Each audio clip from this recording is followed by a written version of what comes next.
where the hot takes live and the truth get checked. East Coast talk, West Coast swagger. Stats on the board, yeah, the debate get louder. No filter talk, yeah, we calling the play.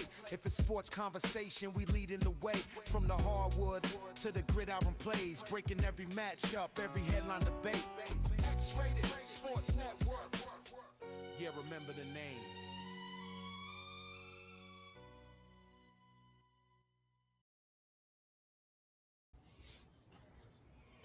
Ladies and gentlemen, it is Beyond the Surface on the X-Rated Sports Network. It is Rick Kamla, A.M. Pfeffer, Dwight Walton. We'll have Dr. X with us soon. On today's show, we're going to have BREVIN night.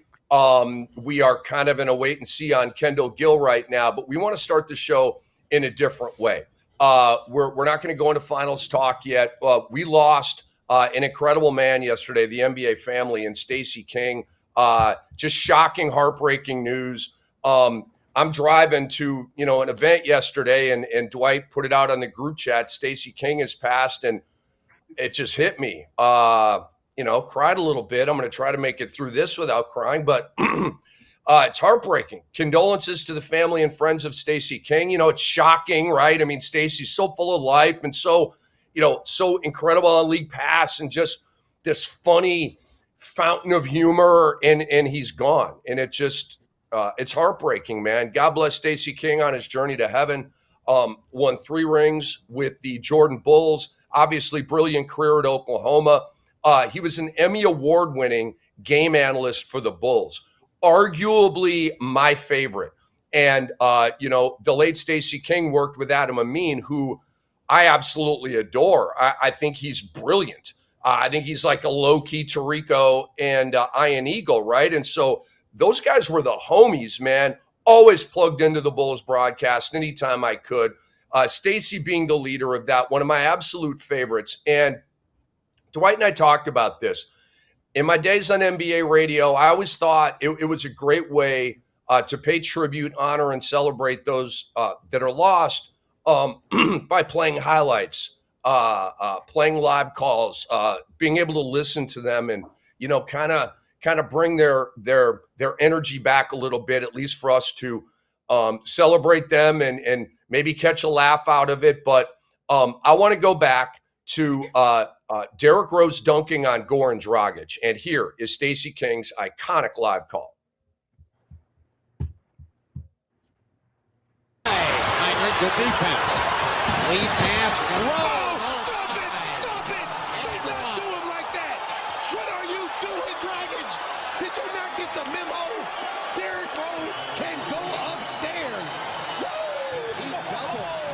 This. Watch this. Oh my goodness! I mean, he actually pumps this ball. Watch. I want to go higher. Oh my goodness! Dragic. Somebody grab Dragic and say, "Do you know who this kid is? He's from Chicago. He has a 40-inch vertical, and you are. Where's my poster machine? This is what I need. My poster machine." Oh, I have tears of joy and sadness streaming down my face. One more, guys, and I'll bring you in here. This was from this year. Nikola Vucevic hits a game-winning 3. Not a buzzer beater, but like, a late in game winner. And you'll hear STACEY calling him Vucci Main, and guys hit it. Carter sets up a screen. Giddey races to the basket, fires it out. Vucevic the shot. Vucci Main for 3. Vucci Main steps up again. The grizzled veteran steps up and hits the biggest shot of the season. Oh my goodness, Elizabeth, I'm coming again, Elizabeth. Oh Lord, it's the big one, Elizabeth. The Cardiac Bulls again. We love you, STACEY. Rest in peace, STACEY King. Dwight, take it from here, man. Listen, for many of us, I've been watching college basketball since 1977, going back to when Goose Givens had his great game, 41-point game. That was my introduction to college basketball. But for many of us who go back to that era, one of the best college games that I've seen wasn't even the championship game. I'm not sure if it was the semifinal game or the championship game when Oklahoma, with STACEY King, Mookie Blaylock, and that team played against Danny Manning and the Kansas Jayhawks. That's one of the best college games I've ever seen. It's definitely in my top 10, possibly top 5. But to see how dominant of a scorer that Stacey King was at the collegiate level, I just thought that this guy was going to have a tremendous NBA career, which he did, but not as dominant as I thought he would have. It told me there were levels to this, to where making the jump from high school to college is definitely a jump, and making the jump from college to the NBA was definitely a jump. But I'm making the point here to tell our young fans out there, if and ever you want to make it to a certain level in any sport or in any walk of life, very rarely are you able to skip steps and have a successful career. With Stacey, he understood the assignment. Of course, he wanted to be as dominant as he was in the NBA, as he was in college, but he was just so happy to be a part of that Chicago Bulls organization and to make a contribution to his 3 championship rings. We all know about who the main characters were: Phil Jackson, Michael Jordan, Scottie Pippen, Dennis Rodman, Tony Kukoc. Just goes on and on. But Stacey King fit into that role with Cliff Livingston, Bill Wennington, Luke Longley, Bill Cartwright. The list goes on and on. Randy Brown. Yes, thank you, Randy Brown. But that's Stacey King. That was his role. And it parlayed. He was so nice that the Chicago Bulls wanted to keep him as a part of the organization. And Stacey parlayed it into the analyst career that he had with the Bulls. He was authentic. He was genuine. He was funny. Great personality. But we cannot lose how knowledgeable of the game of basketball that he had. That's why he had the career with the Bulls as a color analyst. He was able to carry a conversation because he knew what he was talking about. Of course, he had all those great calls that Rick played at the top here, but you can't get away with that if you don't have the knowledge of the game. And that's what I want to make sure everybody understands out here. Stacey King, you are an angel. We are sad to see you go. We are sad for your family, your friends, and your fans out there. But understand, you made an impact. You are celebrated today. Gone too soon, but we are celebrating you, my friend. It's sad to see you go. It's horrible, but we are celebrating you. You had a fantastic life. God bless your family and friends and fans. Amen. Well said. AM, come on in here. You know, you both just hit on every point. There's not much more to say other than personality makes the world go round. And Stacey King had that like few others did. And that's the reason he was able to parlay it into such an incredible career after the fact. And Rick, bringing up both of those clips, I mean, the man was funny. And funny wins the day all the time. He had such great personality. He really did. So to lose a legend like that, it hurts. You feel it. And you know, Rick, I see you with the tears streaming. It's beautiful, man. It really is. R.I.P. Stacey King. We'll miss you. R.I.P. Stacey King.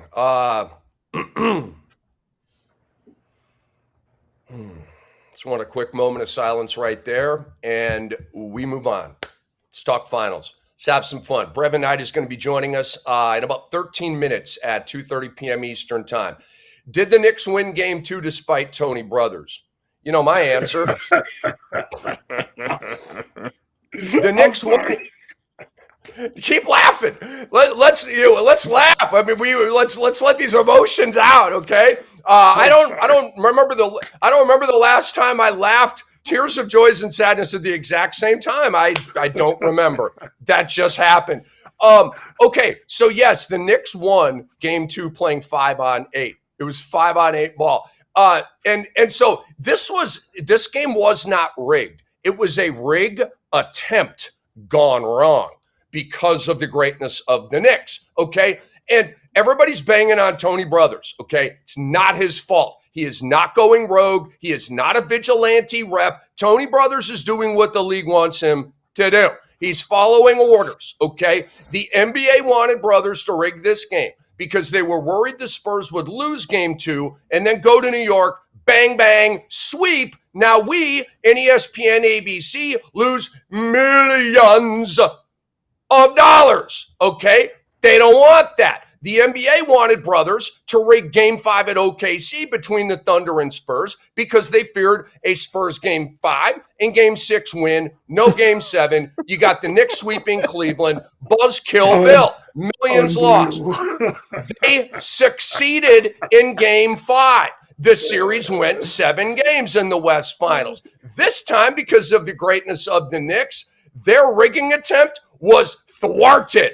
Okay, let's go through some of the bad calls. Let's keep this snappy. Guys, play the OG Anunoby foul that was not called.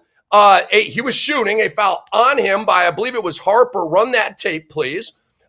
Tony Brothers did not call an obvious foul here on OG Anunoby. Look at this. And tag and no foul call. It's like out of bounds off OG or something. They challenge it. Of course, they win. He hits all 3 free throws. Okay, so that's shady as heck. Let's go to number 2, guys. This is Jalen Brunson. There you see it. This is Jalen Brunson fouling the hair of Devin Vassell. He fouled his hair. You can't blow the whistle when he grazes the dreadlocks. Okay, guys, start that one over. Get it from the beginning so the guys can see it. Oh, here's the replay. It's perfect. Bam. You just saw him graze the hair. All right, you get the point here. Let's go to Fox's double dribble, guys. This is De'Aaron Fox double dribbling, and there you see the graze of the hair. All right, De'Aaron Fox picks up the dribble and says, I'm going to just go ahead and dribble again, okay? And it's not called. This is not church ball with 5- and 6-year-olds where you let them just kind of run around with the ball and you don't know. That's the finals. Dude. All right, let's go to number 4. This is Dylan Harper pushing off, pretending to get hit. Look at this right here. Dylan Harper is going to get it here in a minute. And he's going to drive, and there's absolutely no foul at all, and yet the foul called, and he goes to the free throw line. Now watch this. This is shady as hell. ABC starts showing the replay, and then they dip out of it because it's so obvious that this was a rigged attempt on this call and in this game. Run it through. You'll see the replay, and you'll see ABC it quickly get out of this. Okay, watch this. Okay, no foul. If anything, it's an offensive foul on Harper, and I like the strength to shed OG. And so they're not hustling back to like just barely not miss the free throw. He's not even in a shooting motion yet. And you guys know this in TV, like they will bail out of a replay to get the free throw or the whatever, right? There was no hurry up right there. So they got out of that highlight because it was so obviously a bad call. And they want to shh the conspiracy theorists. You can't silence me. All right, number 5. Tony and his crew call a mystery technical foul on Mitch Robinson. Guys, run the Wemby Mitchell. Here we go. Okay, where's the tech on Mitch? Where's the tech? Wemby pushes him. Okay, I'm still waiting for anything unnecessary here from Mitch. Oh, a tiny little shove right there. Okay, so tech on Mitch. Guess what? The NBA rescinded it after the case. Again, shady as hell. And then number 6 and lastly, guys, play the Luke Cornett kicked ball. Play the Luke Cornett kicked ball. Okay? Richard Jefferson did a phenomenal job of explaining this. It's a slight, subtle kick right there.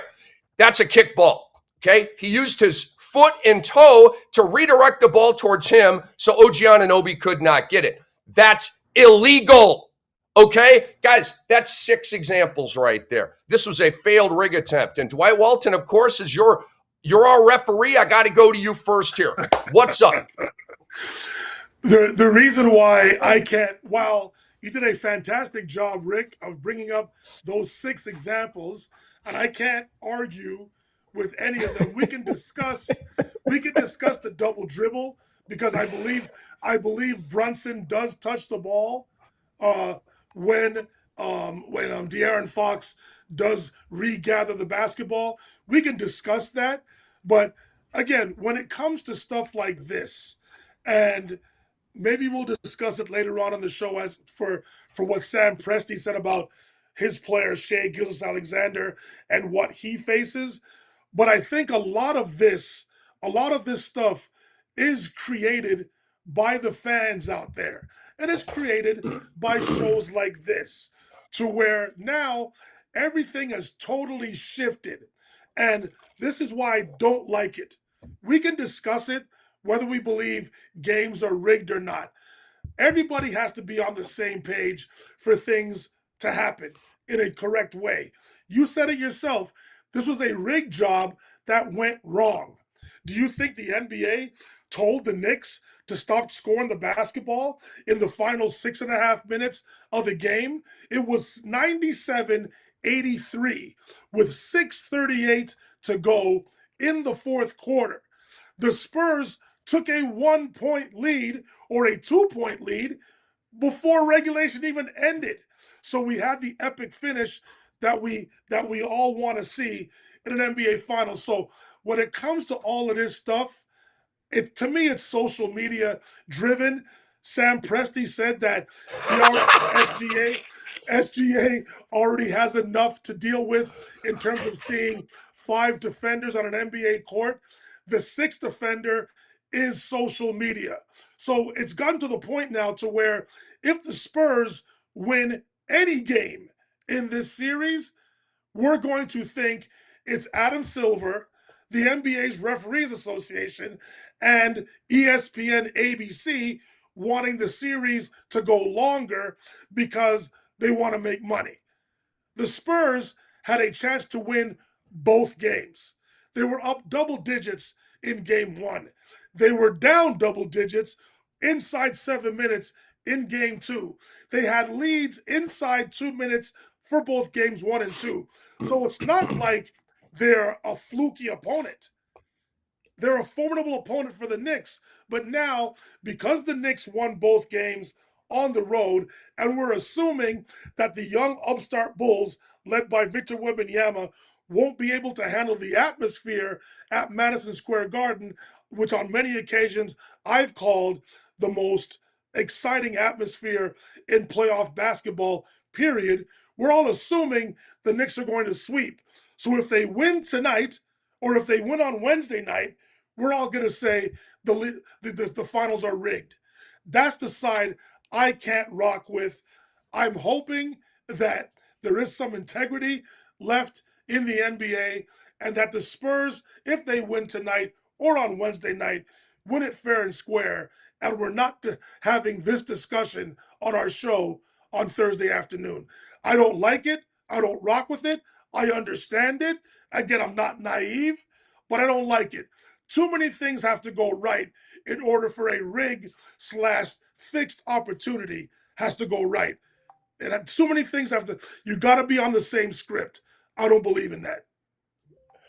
I want to frame that picture. I literally do. I want that somewhere up in the Rick Kamla Museum here. Hey, I can't. Thank you. That cracks me up. Jason and Kai, great job pulling that. AM Pfeffer, are you smelling what I'm cooking, or are you smelling what Dwight's cooking? You guys smell that? Sorry, a little throwback to Ghostbusters there for a second. If you remember that great scene. You know what it smells like to me? It smells like smoke, baby. And where there's smoke, there's fire. Tony Brothers has a history of it. If it wasn't Tony Brothers, if it was just some random crew, but Tony Brothers specifically has a history for this. There's a reason he was the head ref of Game 2. Of course. That's exactly what they wanted. By the way, Rick, I know exactly what I'm getting you for Christmas. You're a jersey lover. I'm getting you number 74 on the San Antonio Spurs for Christmas. You need that as part of the repertoire. Proudly. But look, guys, yes, obviously. You could just look at, and you, Rick, amazing job bringing up the ones that you did, but the foul on Vassell's hair, the Derek Harper drive that was so obvious, nothing, like it couldn't have been any more of a phantom foul. And then the ludicrous brothers standing right there, and OG had to be like, "Are you like calling it?" My favorite part was even calling it to the Spurs. It was a Spurs ball because he double hit the ball. You think OG Anunoby is going to double hit the ball on his own three-point shot, and then it's going to go to the Spurs. Oh, yeah, OG, you just completely missed, and then double hit the ball like it was a tennis shot or like a bad golf putt. Are you kidding me? The fact that challenges even exist now was the only reason that they couldn't walk their way out of this one, and it had video evidence. And Dwight, I get it. It's not that the refs specifically, it didn't have to be on the same page. The Knicks didn't have to be a part of the script. The Spurs didn't have to be this part of the script, because I want to give the Spurs a lot of credit. The 14-0 run that they had to come back in the game was brilliant. It was awesome. And I don't say that it had anything to do so much with the refs. Like, they did that. They looked great coming back in the game, but the refs gave them every opportunity prior to that and during that stretch to make that run. Tony Brothers specifically, it was an attempted rig job. Good on the Knicks for not letting it happen. Well, AM and Rick, it's pretty clear that Victor Wembanyama didn't get that script. He threw the ball away. Again, the Spurs don't get the script. The Knicks don't get the script. It's just, hey, Tony Brothers, we're putting you in the driver's seat of game 2 because you're Tony Brothers and you have a history of this, and we do want the Spurs to win. Wink, wink. But again, you can't call up anybody on the Spurs. There's no script for the teams. This is just an attempted rig job. That's all it is. And it failed. Okay, so what's going to happen if the Spurs win tonight, AM? No, again, I don't want to go where you're going. It's not about everybody screaming, oh, this is the ref. We'll see. We'll see if the refs play a part of this or not, or if the Spurs just come out and play better basketball. That's bingo. I'm glad. I wanted to let you make that point. I have the same exact thing. And Dwight, when you were giving your great explanation, I wrote that down. The Spurs can win a game in this series, and you will not hear, or 2 or 3 or whatever, and you will not hear me say automatically, oh, the NBA rigged that. Okay, does the NBA want the Spurs to win at least one of these New York games? Abso-freaking-lutely. But if Tony Brothers is not on the game, I'm not going to be like kind of barking up that tree. And to AM's point, there's got to be a myriad of shady bleep stuff in a game to get me saying this. Game 5 OKC in San Antonio was riddled with obvious terrible officiating. It was obvious. And this one, game 2, it's got to be abundantly like just clear as day obvious for me. Otherwise, like if there were 2 or 3 of those calls, we wouldn't be having this conversation right now. There were 6, and I didn't even bring up some of the mysterious calls against Karl-Anthony Towns. I didn't even go there. With some of the weird, I thought fouls 3 and 4 were very debatable with him. All right, let's bring in Brevin Knight and see if we can get one of the great game analysts from the Memphis Grizzlies. We had his partner Pete Pranica on recently. There's my guy. Brevin Knight. Looking good, man. How you doing, Brev? Man, I'm enjoying life as best I can. I know you are. You hitting them straight? I have just in the last couple of weeks I started hitting it straight. I've stopped losing money over the winter and started to try to climb out of my debt. I understand. I love it, man. Dwight, go ahead. No, I'm gonna say, Rick, hit Brev with the question right off the hop. I don't know if he's at liberty to answer, but ask him the question. I want to hear his perspective. Well, I wanted to start in a different kind of way, but I'm not sure I want to ask Brevin, being having the job that he has. I'm not sure because I like. Don't make me lose my job, Rick. I got 3 kids and a wife. Brevin's and a wife. Don't make me lose my job, dude. Brevin's the homie, man. Brevin, I got you, man. Right. Shoot, I'll die protecting you, homie. But yeah, so that's probably a no. But Brevin, I want to introduce you to our guys here. Dwight Walton is below you, Canadian basketball legend, played on their national team for a long time, played in the Seoul Olympics in 1988, long overseas career. Kind of like think like a Charles Barkley meets Gary Trent, like undersized rebounder with like tenacity and motor, and he played through 10 million injuries and just an absolute badass. And by the way, so you saying somebody I would love to play with then? Then Oh, no that's what question. you Yeah. literally have just you have to go any further. We can hang out right now. You would love him. Man, You would love I'm him. in. And by the way, it's funny because yesterday afternoon there's this lady I know around town. She's called Brickhouse Baby, okay, and she's like Diesel, right? She's bodybuilder and stuff. And so, but this dude right here is a bleep Brickhouse, okay, Brevin.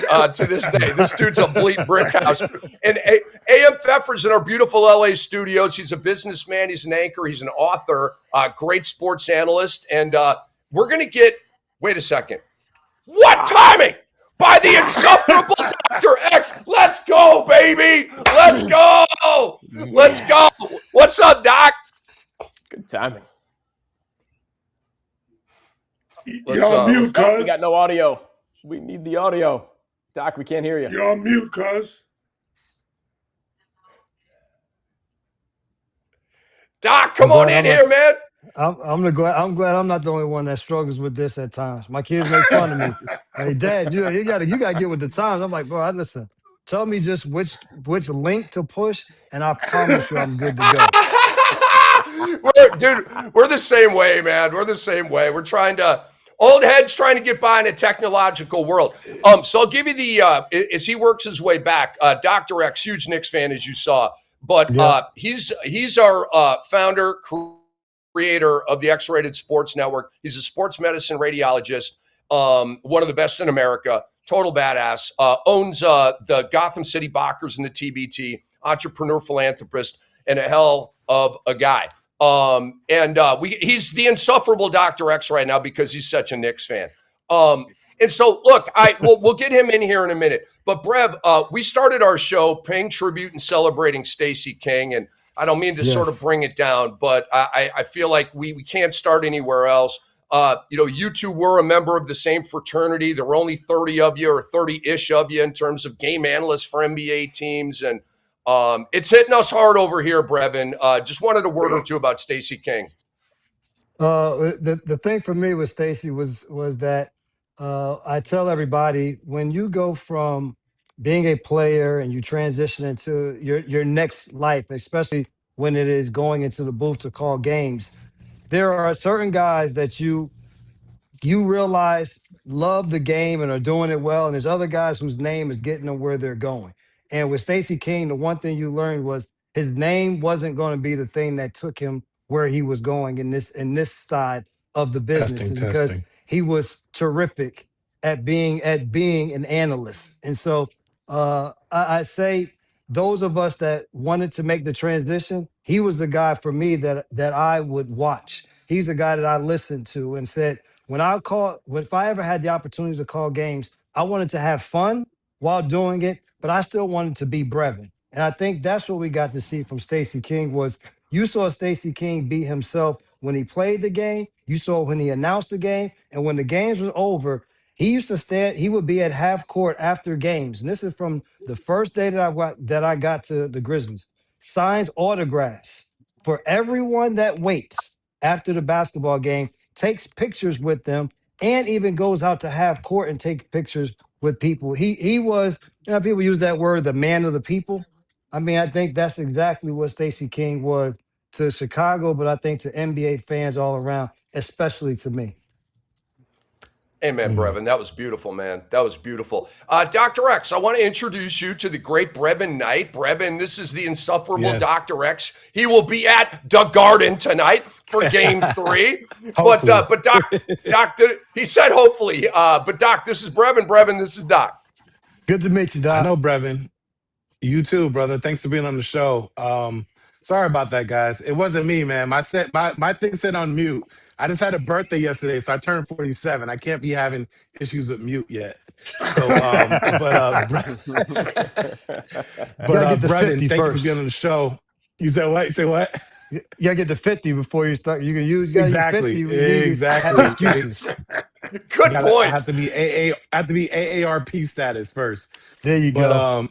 Yeah. So Yeah, I know. I enjoy watching whenever I tune in through League Pass, hearing you on the broadcast for the Grizzlies, and also enjoyed your playing career as well, the vet that Yeah. you are.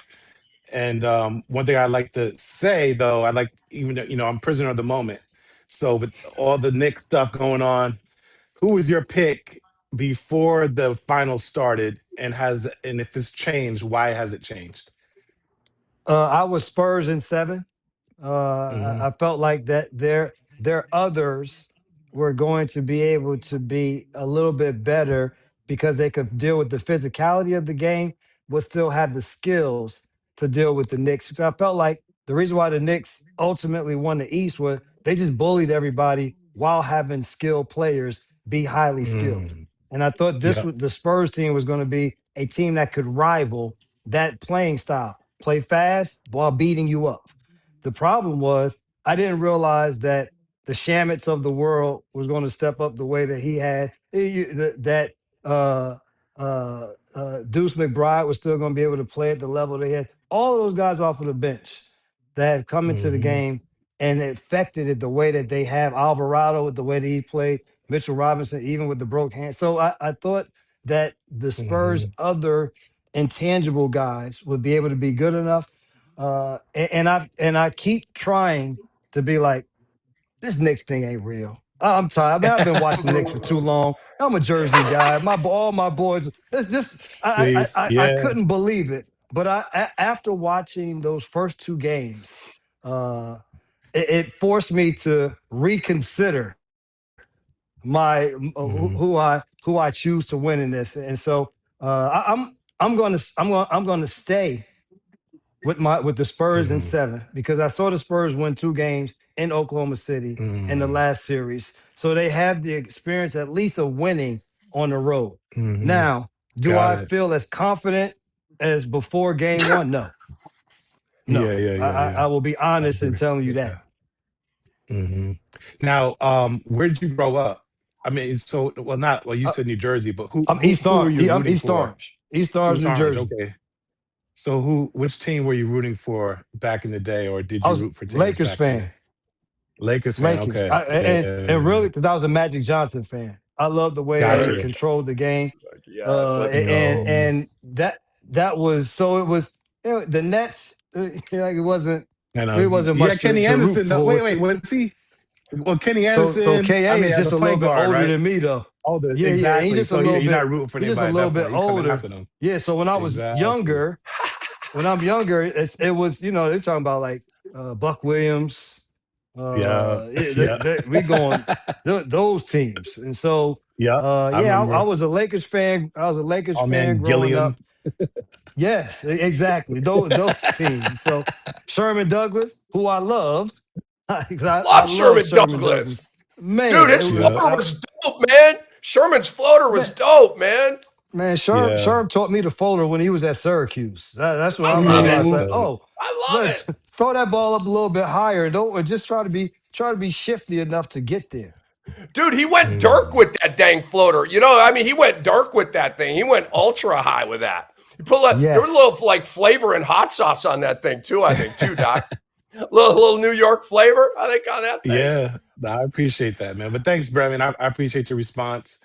And yeah, as a Knick fan, I'm not, as Stephen A loves to say, summarily dismissing the fact that the Spurs team can win tonight. And then now they're like, oh, we just got to win one more. Now it's tied up. And then that's the epic collapse that could really, cripple your whole mentals as a team. I don't believe in all this jinxing stuff and me having to maintain faith. I had the faith that they could sweep this team. I was saying Knicks in 5. I was a little disrespectful with it because I just didn't like the pundits were kind of leaning into like Knicks had no chance. They're the favorites. Vegas was picking them. So I was like, all right, first it was Knicks in 6. Now I'm gonna say Knicks in 5. But after they won game 1, game 2, so my original pick was 6, but beginning of it was 5. But now I'm saying it could be a sweep. But the PTSD Nick fan in me that's gone through all of this Yes. stuff. The Nick, the Yeah. Patrick Ewing layup miss, the Reggie Miller with the pushing Greg Anthony down and just cannon 2 threes. Charles Now that Smith. Nick fan, yeah, Charles Smith. Oh my lord, The Sorry. actual 1991, the 1999 run, I don't fault them. We didn't have Ewing. He had a partial Achilles tear, all of that stuff. I mean, I was happy that the eighth seed beat Miami. That was our Right. championship. That was a We short. didn't It was think a we were going to shortened be. season. We Yeah, had a 50 that was 48 a games. short. games, Yeah. We had a lot going on that year. Exactly. But that PTSD fan is like, yo, it ain't over till it's over. And so they got to win game 3. And even after that, because there's 2 examples I'll say very quickly, and I'll give you guys the floor. But don't forget the Celtics. Remember when I don't know the order of games when Miami caught up to them and it went to game 7 and then Tatum twists his ankle in the first quarter.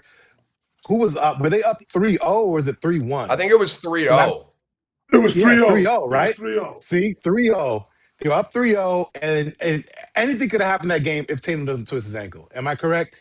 Because a game is a game is a game at that point. Yes. So all bets are off. Then I think MIKAL Bridges quoted that when they beat Giannis that year, or when they lost to Giannis, they were up 2-0. Am I correct? And then Yes. I think they Yes. rattled off 4 in a row.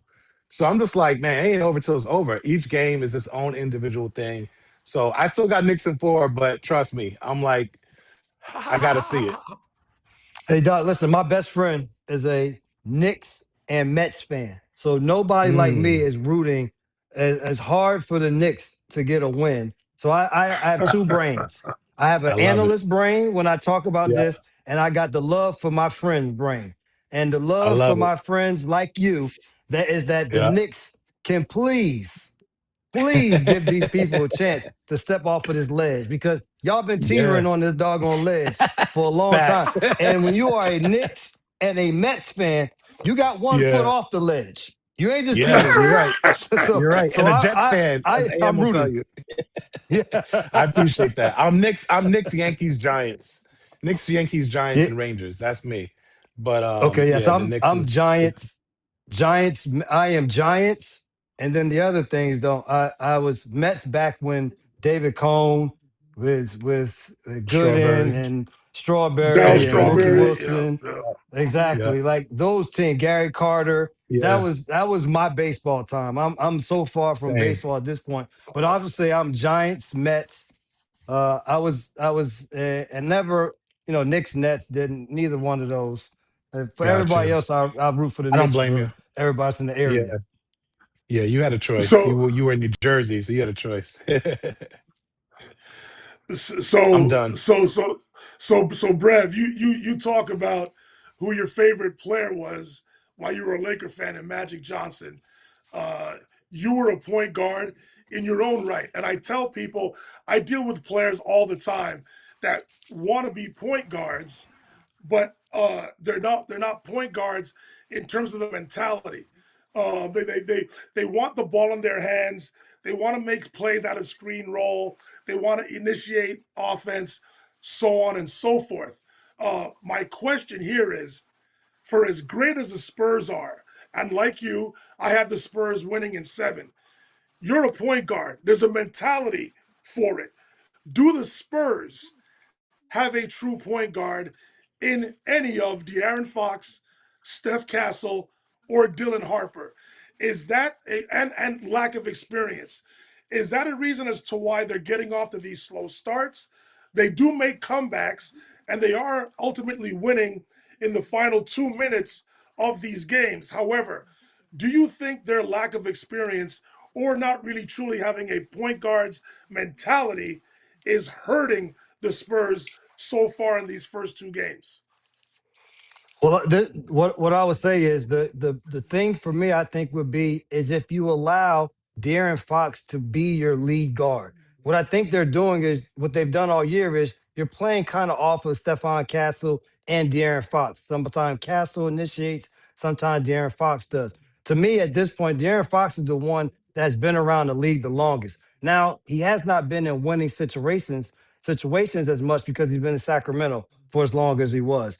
But he still in and of himself was playing high level basketball. And so for me, it would be you put the ball in his hands, allow him to orchestrate and create, and take some things off of the plate of some of these younger guys. So for Stephon Castle, I don't need you to try to figure out how to get Wemby the ball, how to get De'Aaron Fox the ball. I just need for you to go be a go-getter. So Fox, you initiate.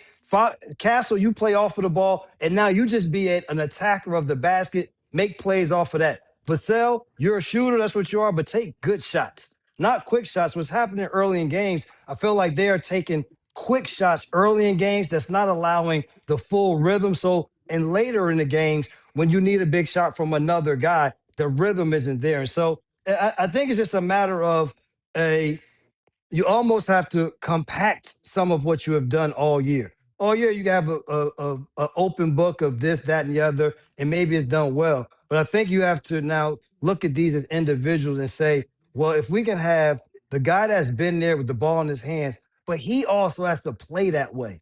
Like he has to command Right. it and has to be the sense that, yes, Wemby is our best player, but I'm the guy that makes it go. There's no denying what Wemby is and what he's going to be, but you still need the guy that orchestrates it, that thinks it through, puts him in the right position. I think he needs to take more charge in that area in order to help the other younger guys be able to just settle into the game.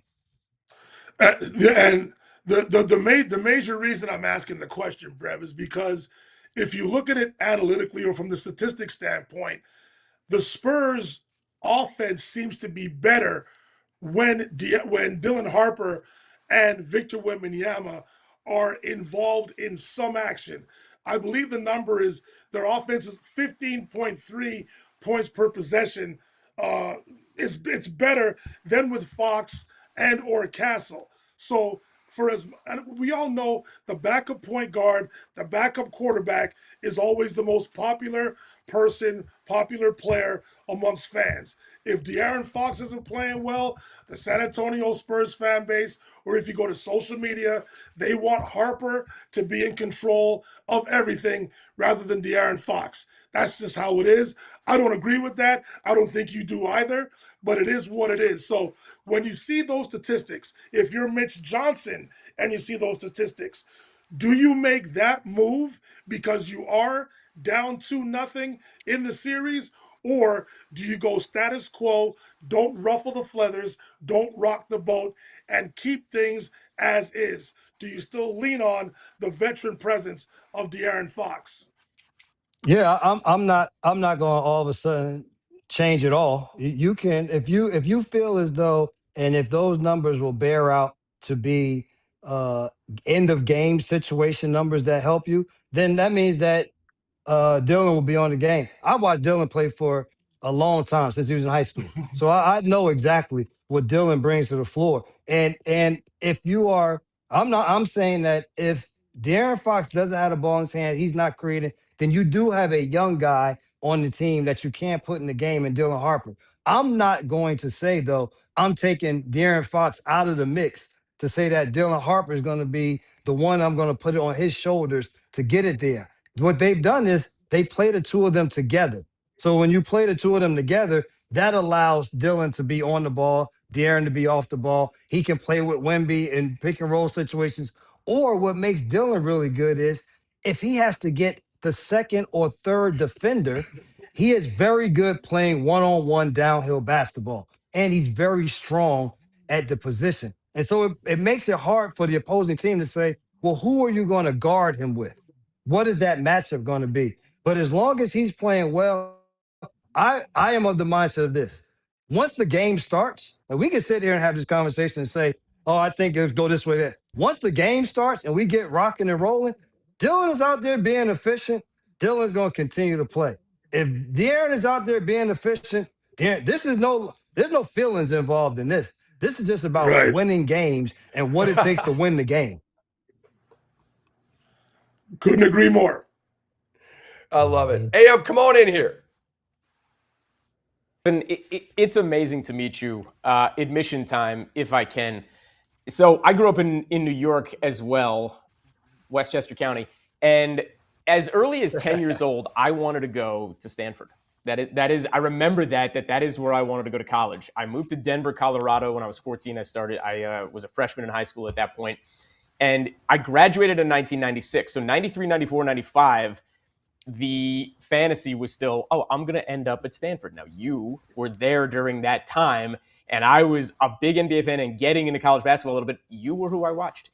I was like rooting for the Cardinal because I'm like, I'm going to go to the Cardinal. I'm going to be a massive Stanford team. You were my guy. And we're like, I mean, I think you're about 5'10", right? Like in the 160s, Yes, so you were in the playing days. It's kind of the similar mold here. So like, yeah, when I was playing my weekend foul happy basketball, so this is really special for me to meet you and all of that. But of course, when the ACTs and SAT scores came back around 95, the fantasy ended quickly and I ended up at Indiana University. But at least I got to go to the business program there. Mine were good enough that when they said, oh, he can also play, that number is good enough to go along with. So we feel as though he can definitely manage doing both. Come on in.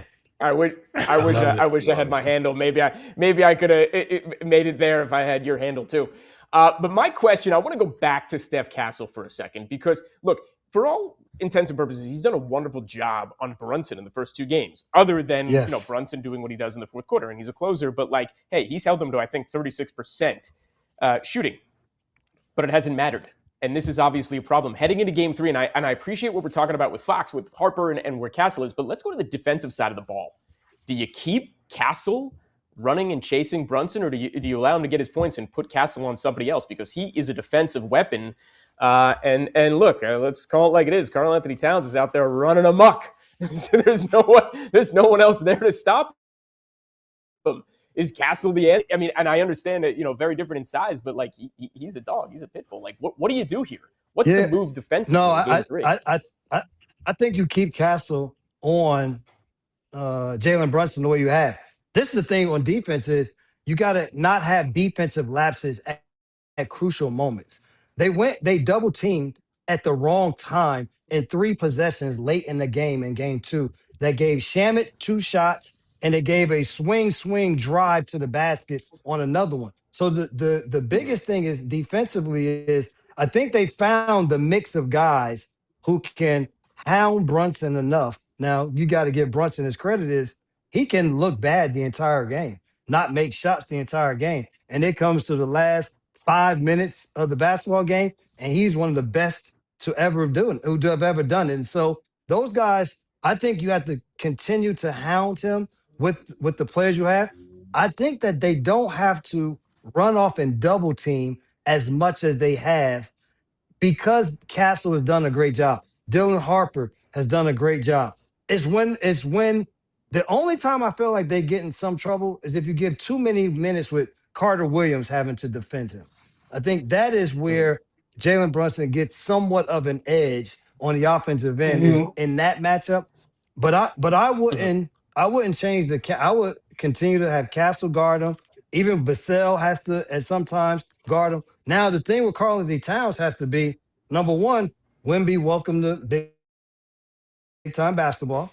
This is you have a very engaged Karl-Anthony Towns who at this moment is like, I'm the more physical player. I'm going to be the more physical player. And he's not just doing it offensively, he's giving it to him on the defensive side also, which is forcing WEMBY to play a little bit more outside of where he wants to be. And he's forcing him to take shots. I say, if anything, guys will get numbers. You just want them to have to take a lot of shots to get their numbers. And that's what they're forcing him to do. And so I think he has to step up. And you may see a little bit more Keldon Johnson being the guy that has to defend Karl-Anthony Towns just because he has the level of toughness that you may want to put against Karl-Anthony Towns to try to at least some way have the physicality to defend him. But it's going to take a team effort on the defensive side. And we get caught up in those two guys. The problem has been, are you going to stop Bridges? Are you going to stop Anunoby? Are you going to not let Josh Hart make all of the hustle plays that then impact winning? And then when the guys come off the bench, you have to know where Landry Shamet is at all times. You can't run off of him with there being no next guy that is going to rotate to him. So I think the matchups have been fine. It is you can't make major defensive lapses at crucial points. Like that. Excellent. Excellent stuff, man. We've got the great Brevin Knight hanging out with us here on Beyond the Surface on the X-Rated Sports Network. Glad to have you guys and girls along for the ride here. Subscribe to our YouTube channel. That would be great. The X-Rated Sports Network, Beyond the Surface. Brevin, let's get into story time. All right? In your rookie year with the Cleveland Cavaliers, your head coach was Mike Fratello, who I am blessed to be able to call a dear friend. We had him on the show, I don't know, 2 months back. Dude, I love the czar. He's kind of the dad I never had, and I'll leave it at that. I don't want to get all misty and all that kind of stuff. But like me and Czar, like we're homies, man. I love that dude. How hard was he on you as a rookie? What maybe a thing or two or three or four did you learn from him? And then maybe, I don't know, maybe there's an explosive Fratello story that you could give us as well. But take us back into that rookie year with the czar of the telestrator. How'd that go for you? First off, it was a joy for me because like I said, being a Jersey guy, Mike Fratello for all of us is somewhat of a hero in terms of coaches and what he's been able to do. So I got to play for two of my idols, he and Hubie Brown, and so awesome. It was great for me, because Mike was going to curse you out, and he was going to be extremely hard on me. But after every day, after every game, he would give me a kiss on both cheeks and said, "I'll see you tomorrow." And that's what I that's what I appreciated My from him. boss. It was that none of it was ever personal. It was just the way it was, the way we were. And I would say the best moments, I say, for Fratello that I when I learned, because maybe my first year was with Sean Kemp. He also got traded to the Cavaliers that year. Is when I learned very quickly that there are two different worlds in the NBA in terms of what the superstars get and what the regulars get. Because we would come in after games and we knew damn well Kemp messed up on that play. But damn it wasn't going to be Kemp's fault when we started talking about it. And so Fratello was the king at making sure that it was going to be my fault. It was going to be Cedric Henderson's fault. It was going to be something that Z didn't do. It was going to be Derek Anderson you didn't cover. So I learned early on that is not the fault of that superstar. It was what you didn't do. And I accepted it because the one thing I took from Kemp was he took very good care of all of us on and off the floor. And so whatever I had to take for him in a film room or after a game, I took it. And I say that Mike was also equal opportunity in terms of who he gave it to. He gave it to you in different ways. I think I got it more because of the expectation of what I could do for the other guys on the floor. He had high expectations for me.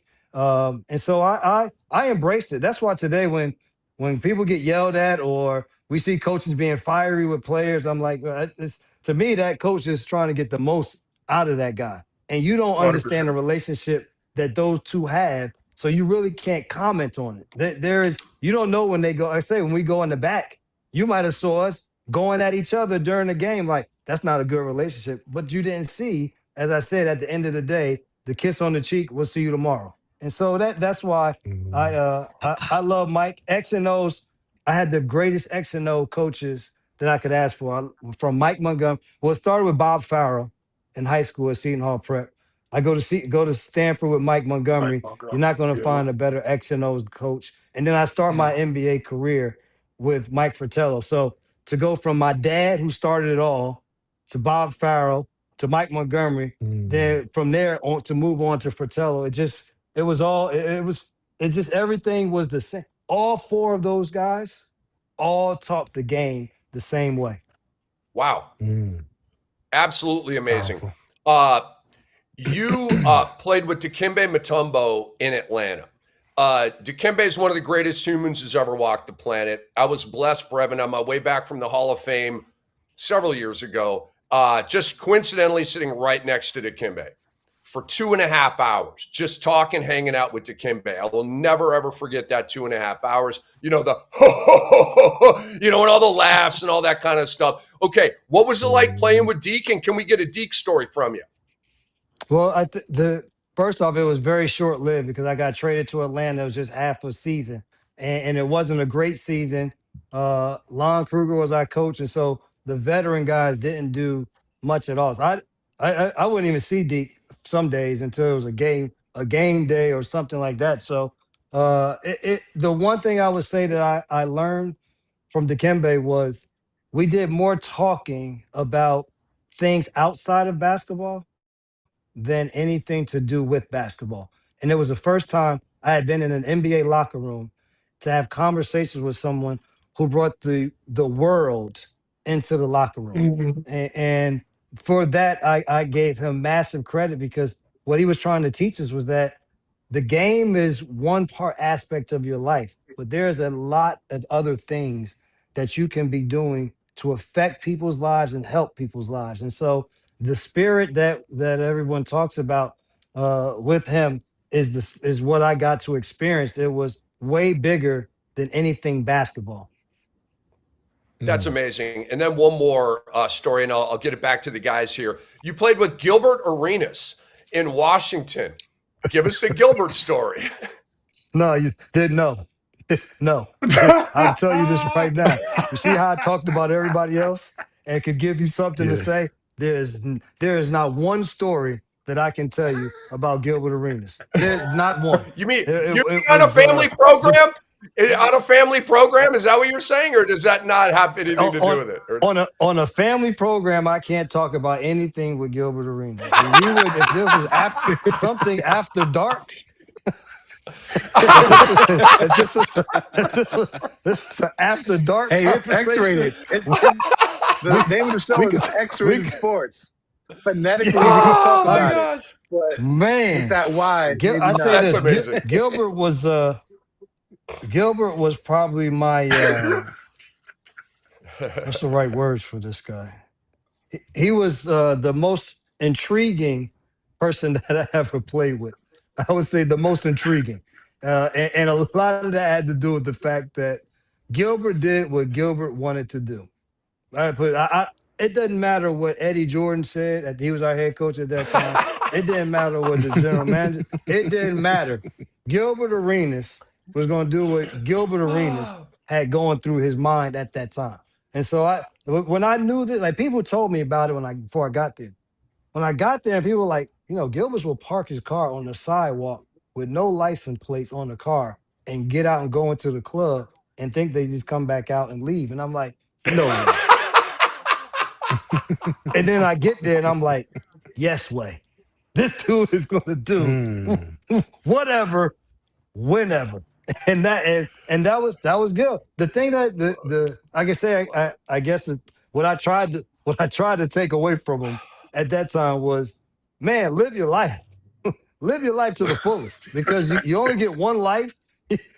Go out and enjoy it. And so yeah, I got too much. I have too much respect for Gil to go any further than that. I ask Gilbert Arenas questions a lot because he's just such a character and a personality and obviously a killer player. And that, guys, the answer is never dull when I ask the Gilbert Arenas question. Even a kind of a non-answer right there from Brevin was still entertaining, and we still got a lot out of it. Okay. Well, here's the thing. The thing that we take away, we talk about all of what his personality is, but I don't want to diminish how fucking good he was. like Gilbert Facts. was. I love it. Like he was like when he gets into his bag was damn near unstoppable with the range. People talk about the range at which people shoot, the mid range that he would also knock down, could get to the basket. Don't sleep on his hops. Will dunk on you if you're not ready. So I think we get because of what his career has turned into now and what he's doing now. You forget. Yo, brother was an all-star. Like he was carrying the Wizards franchise for years, a franchise that didn't do much to help him move forward. And so whenever I talk about him, I never want people to forget the dude was a god doggone hooper too. I love it. Amen to that. He sure was. Guys, come on in here. Any of you with a question or question. whatever with Brevin Knight. So before Dwight beats me to it. So quick question on smaller 1A guards. The first question is, you said you're how tall? 5'11"? 5'10". 5'10"? Okay, so I have stood next to Jalen Brunson, and I'm 6'3" on my best day, probably 6'2 3/4. And I was kind of towering over him. And so now they say he's Yes. 6'2". I'm like, you ain't no 6'2". He's at least like maybe 6 feet on a good day. How tall do you think Jalen Yes. Brunson is? And I have a follow-up to that. 6 feet. I would say right Six there, feet. 6 feet, 6'1". But Okay. and then I tell everybody he could be 6 feet, 6'1", 5'10", 5'11", and you still won't stop him. Exactly. Okay, now you've played against Allen Iverson, right? Yes. This if Jalen Brunson eventually gets this done and wins in New York on the biggest stage, what do you think his legacy will be in terms of like what do you think his legacy will be in terms of, with the guards that we talk about, Stephen Curry, Isaiah Thomas, those are like lead 1A guards that got it done with a championship and multiple championships. What do you think that will be? And then kind of compare them to the impact of Allen Iverson. Was it Allen Iverson's not having enough help? Why he didn't get as far? He just got that one finals win that everybody talks about with the step over of Ty Lue. And where does Jalen Brunson, where would he rank with those type of guards? I would say that in terms of the ranking, Jalen Brunson's name he was always 1A to me, no matter what. And he has Mhm. his body of work proves it. I don't know what else you want him to Yep. do to prove how great of a basketball player he is. This, the trajectory that they're on right now would just put the stamp on it. And so his name should come up with the Isaiah Thomas, with those names of all of those guys that are undersized guards, quote unquote undersized guards in this game. The difference between he and Allen Iverson is Allen Iverson was a cultural hero. He was a cultural icon that went along with the game of basketball. So he came along, Mm. and not only was he one of the best players on the floor, but he also changed the way that the game was looked at in terms of the way we wore our shorts. He had his hair braided. He wore Yep. the headband. He had Yep. the arm brace. He had the tattoos. He was every Mm. kid that grew up where we grew up felt like I could be out there doing it because look at Allen Iverson doing it. I think that's the difference between him and any of these other Steph Curry, all of those guys. AI was different because he also changed the culture of the game to go. He brought our culture all the way to the NBA game. Nobody else will be able Yep. to do it the way he did it because it's already done. Like we're not going to Mm. revisit again. At this point, all of the guys Mhm. that do it are guys who are coming after AI. Now, I will say he was the Absolutely. toughest guy that I played against in the league too. My Mm. toughest In guard, terms of, and uh-huh. because he had no conscience. Like it don't matter. Mm. I could defend him well, miss 5, 6, 7 shots in a row. And I knew that he was still going to shoot the next 5, 6, 7 shots. So Mm. it never allowed me a moment to say, I'm gonna relax this defensive possession. There was never relaxing. And I also tell people you don't get enough credit for, we talk about how much like Ray Allen moved without the ball, how much Richard Hamilton moved when he didn't have the ball. Mhm. Allen Iverson was the same way because you remember he wasn't a Mm. point guard. Eric Snow was the point Yep. guard, but he was the smaller guard and the quick guard. So us small point guards didn't defend Eric Snow. We had to guard AI. So now I'm running Yep. around. I go from just guarding a guy that dribbles the ball, calls the plays, maybe Mm. goes off a screen. So now I'm running around. It was a totally Mhm. different matchup than when I had to defend any other point guard. And how did he defend you? How was that matchup in terms of Well, you trying to score on him or do what you do? no, it wasn't. The only thing you do is you just didn't allow him to jump the passing lane. He wasn't a defender. He was a stealer of the basketball. So Mm. Got so it. you don't allow him to beat you in gaps. You don't expose the ball in the right place. And so as long as you did that, then you didn't have to worry about him on the defensive side. But your worry offensively was I got to do something good enough so that I can get back defensively so that I have Mm. a chance to now slow him down. And lastly, how tall do you think Allen Iverson was in his playing days? Same 6 feet. Okay. He just Yeah. 6'1" maybe. If you, I say somewhere right around there. And I don't even know what they listed him at when he played. Yeah, I But think it I was would say 6'1". just a little bit above me. But I always say this also. I didn't realize how short I was until I stopped playing. Like when I was playing, it's just a part of the game. Like, we just all out here hooping. Yeah. I've been this short. You've been that tall. It's not until I got done Yeah. and then I see people and we maybe take a picture or I'm sitting and I'm like, damn, bro, was I always this small? Or did I get taller? Something happened. That Hey, it doesn't is, I matter, mean, man. It's that's the like, heart. The heart.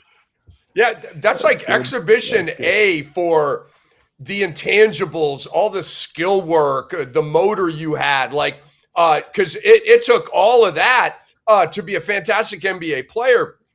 But it just speaks to how much you poured into the game, man. We're blessed to have you with us. The great Brevin Knight hanging with us on Beyond the Surface on the X-Rated Sports Network. Dwight Walton, go ahead. Yeah, Brev, getting back to the NBA Finals, we spoke about the Spurs being down, but having leads in both games 1 and 2 Yes. in the final 2 minutes. What do the Spurs have to do to get back in the series? I think they need for their support guys to be better than the Knicks support guys. Like that to me, when you get to this point, you kind of got to say that your star guys, you have to pencil them in for doing what they do, whether it's efficient or non-efficient.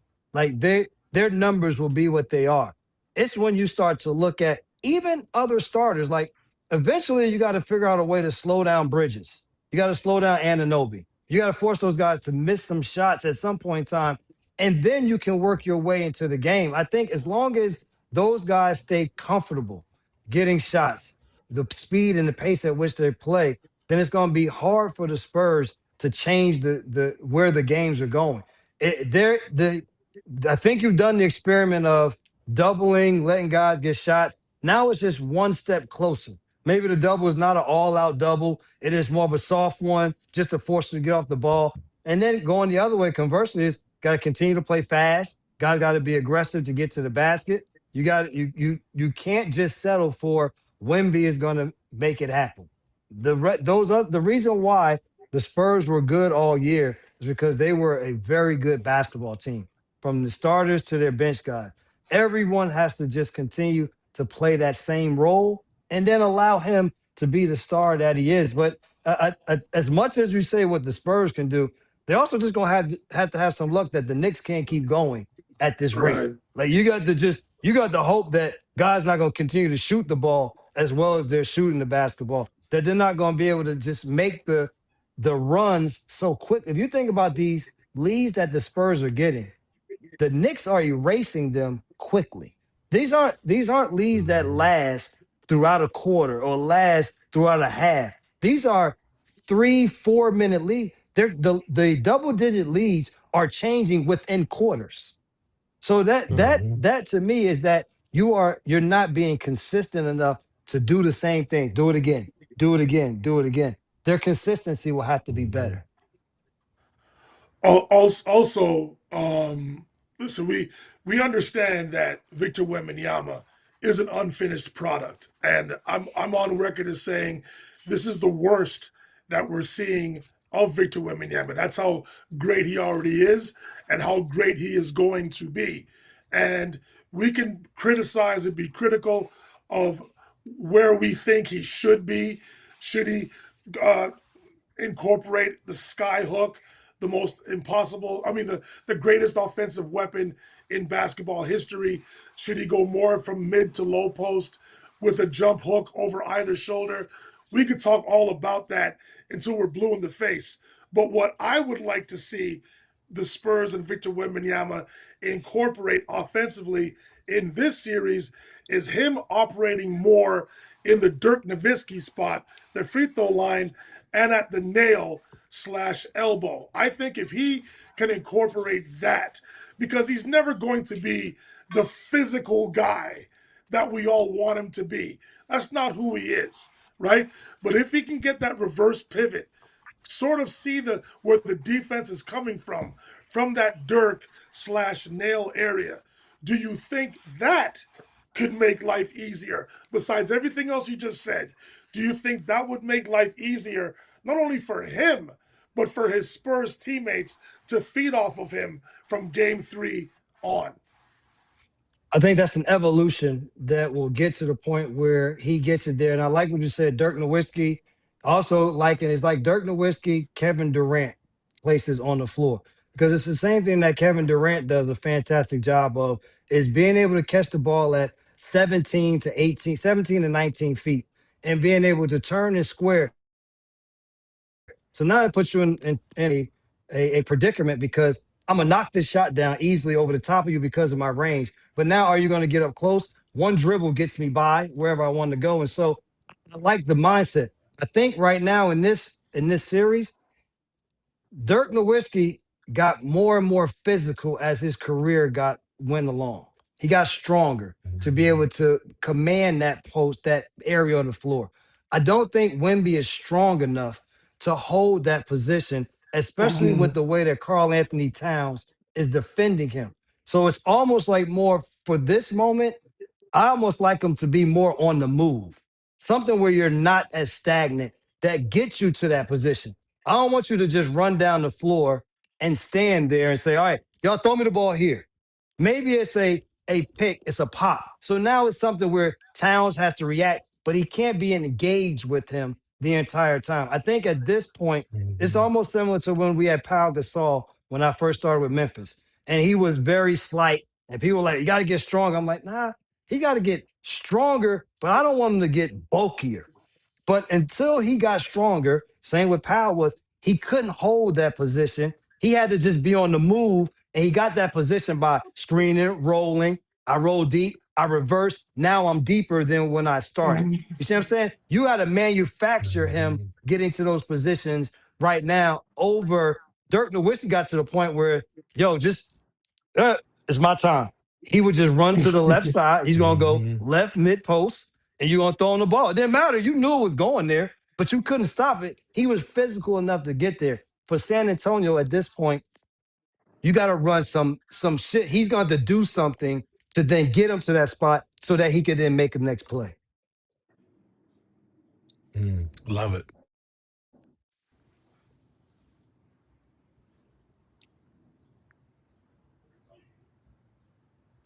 Rick, you're muted, unfortunately. You're on mute, Rick. Oh, I'm so sorry. Brevin, last question. We're going to let you go. I'm so sorry.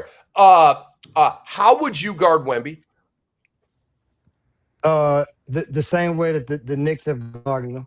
Just be ultra physical and force him to have to make plays further out on the floor. I think that, yes, he can make threes. He has that, but the physicality of just continuing to bump him, make him feel you, is what the Knicks have done. I said that's how they won the Eastern Conference. In the same way as they're trying to win the championship, is by, within the rules, being ultra physical with you. Brevin, can't thank you enough, man. We go back a long time. We've maintained a friendship all these years. I super appreciate you, Brevin Knight. You're a great dude, and we loved having you on. Hold on, Rick. Hold on, y'all. Do y'all know I had to endure sitting next to Rick on NBA TV for a number of years? I mean, the man would keep me. The man would keep me there until the ends of night. Rick, I'm ready to go. We just got to do one more block. No more, Rick. I'm ready to go. So you're talking about professionalism. You just like I talk about others. You also one of the people that taught me that level of professionalism in this game. Thank you so much for saying that, Brevin. We had good times back in the NBA TV days, and you're just a really cool, welcoming, warm, friendly dude, man. Everybody loves Brevin Knight. You know what I mean? Like, how can you not love Brevin Knight? You just walk around with love and light, and you're just a great dude, man. We appreciate you. Man, listen, I've been blessed. I've been blessed so many times over. There's no need for me to walk around anyway but happy. But so thanks for having me. Whenever you guys come calling again, let me know, because I'm always willing to sit and talk basketball. I love it, Brevin. We will definitely Thanks, be in Brad. touch, Appreciate it. and Thanks, we man. appreciate Thank you. Have a good one. God Thank you, bless, Brevin. man. Great to Thank meet you. you. Thank you. The great Brevin Knight. All right, Dr. X, first of all, happy birthday to you. It was his birthday yesterday. So we're just stoked, man. We're stoked. Did you have a great day? I assume you had a beautiful day, right? Oh, it was beautiful, man. We had we furnished our terrace here in Hudson Yards, Manhattan, and it was great. Like had just my immediate family, which doesn't include Dwight. Sorry, Dwight. Oh, Just my jeez. mom, my brother, my sister, and my brother's daughters. 3 daughters. Or actually, out of his 4 daughters, 3 of them came. So and it was nice, man. The weather was nice. My beautiful wife managed everything, and it was just us. And I don't really like to make a big fuss around my birthday. I don't like to have parties and things like that. I just kind of like to be chill in the cut, which makes people like, it psychs them out because they're like, man, we want to do something for you. And I'm like, no, trust me, like, because I always feel like if you do something for yourself, you end up working on your birthday. You end up having to make all these things happen. Good And it's just point. annoying to me. So I rather just, Good it gets point. cringy. I hate the happy birthday song being sung to me. It's so cringe to me because it's too long. You got to wait for it. And then, it's like repeats and repeats. I'm like, just get to the point. But I love the love I got from everyone. I don't mind that, but I just don't like doing big events surrounding it. I like to just chill, be more reflective, thankful and grateful that I'm still living. And that's kind of where I like to exist. So, Doc, The same. also, we have to introduce. Doc and I were texting a little bit. We got to introduce a new moniker for the insufferable Dr. X. It's NOSTRADOCUS. Okay. I told you Dwight would hate it. I told you that. Okay, so I love it. Oh, it's man. NOSTRADOCUS. Okay, so here's the thing. Doc, you guys have to admit, and you don't have Yes. to, I'll say, he's been killing it all year. Calling out stuff. We thought he was fanning out, and boom, right again. Boom, right again. Boom, bullseye. Okay? Homie called a Knicks sweep. Okay? And we're, No. Or- 5 games. 5 well, games. but then he went to 4. No, not this one. But you're talking about which one? Sweet for the finals? I thought you did go to 4 for this series. Am I wrong about that? Yeah, I did. No, but my original prediction was 5. Yes. But then after I getting wasn't 1, sure you if you were went to talking 4, about I thought. Cavs or 76ers. Yes, you can adjust your original prediction, but you always have to make people know your original prediction. Yes. Of course. All right. So, but we got to give Doc some flowers, dude. This guy has been I agree. drilling it. Okay. So that's why I'm calling him NOSTRADOCUS. Okay. And so here's the other thing with this. Love it. Like he predicted a 22-point blowout in game 2. Okay. And I'm like, what? Like, they're going to win over 22 point. I mean, he called the number because I said, how many points the Knicks win by? And so then I'm texting with Adam Smirnoff, Schmeens. And he's like, you know what, dude? I'm really kind of feeling a blowout tonight. And he's a little bit more like walk into it, not run into it like Doc, right? A little like dipping his toe in, like, he's a musician, but he's like, I'm kind of feeling a blowout tonight.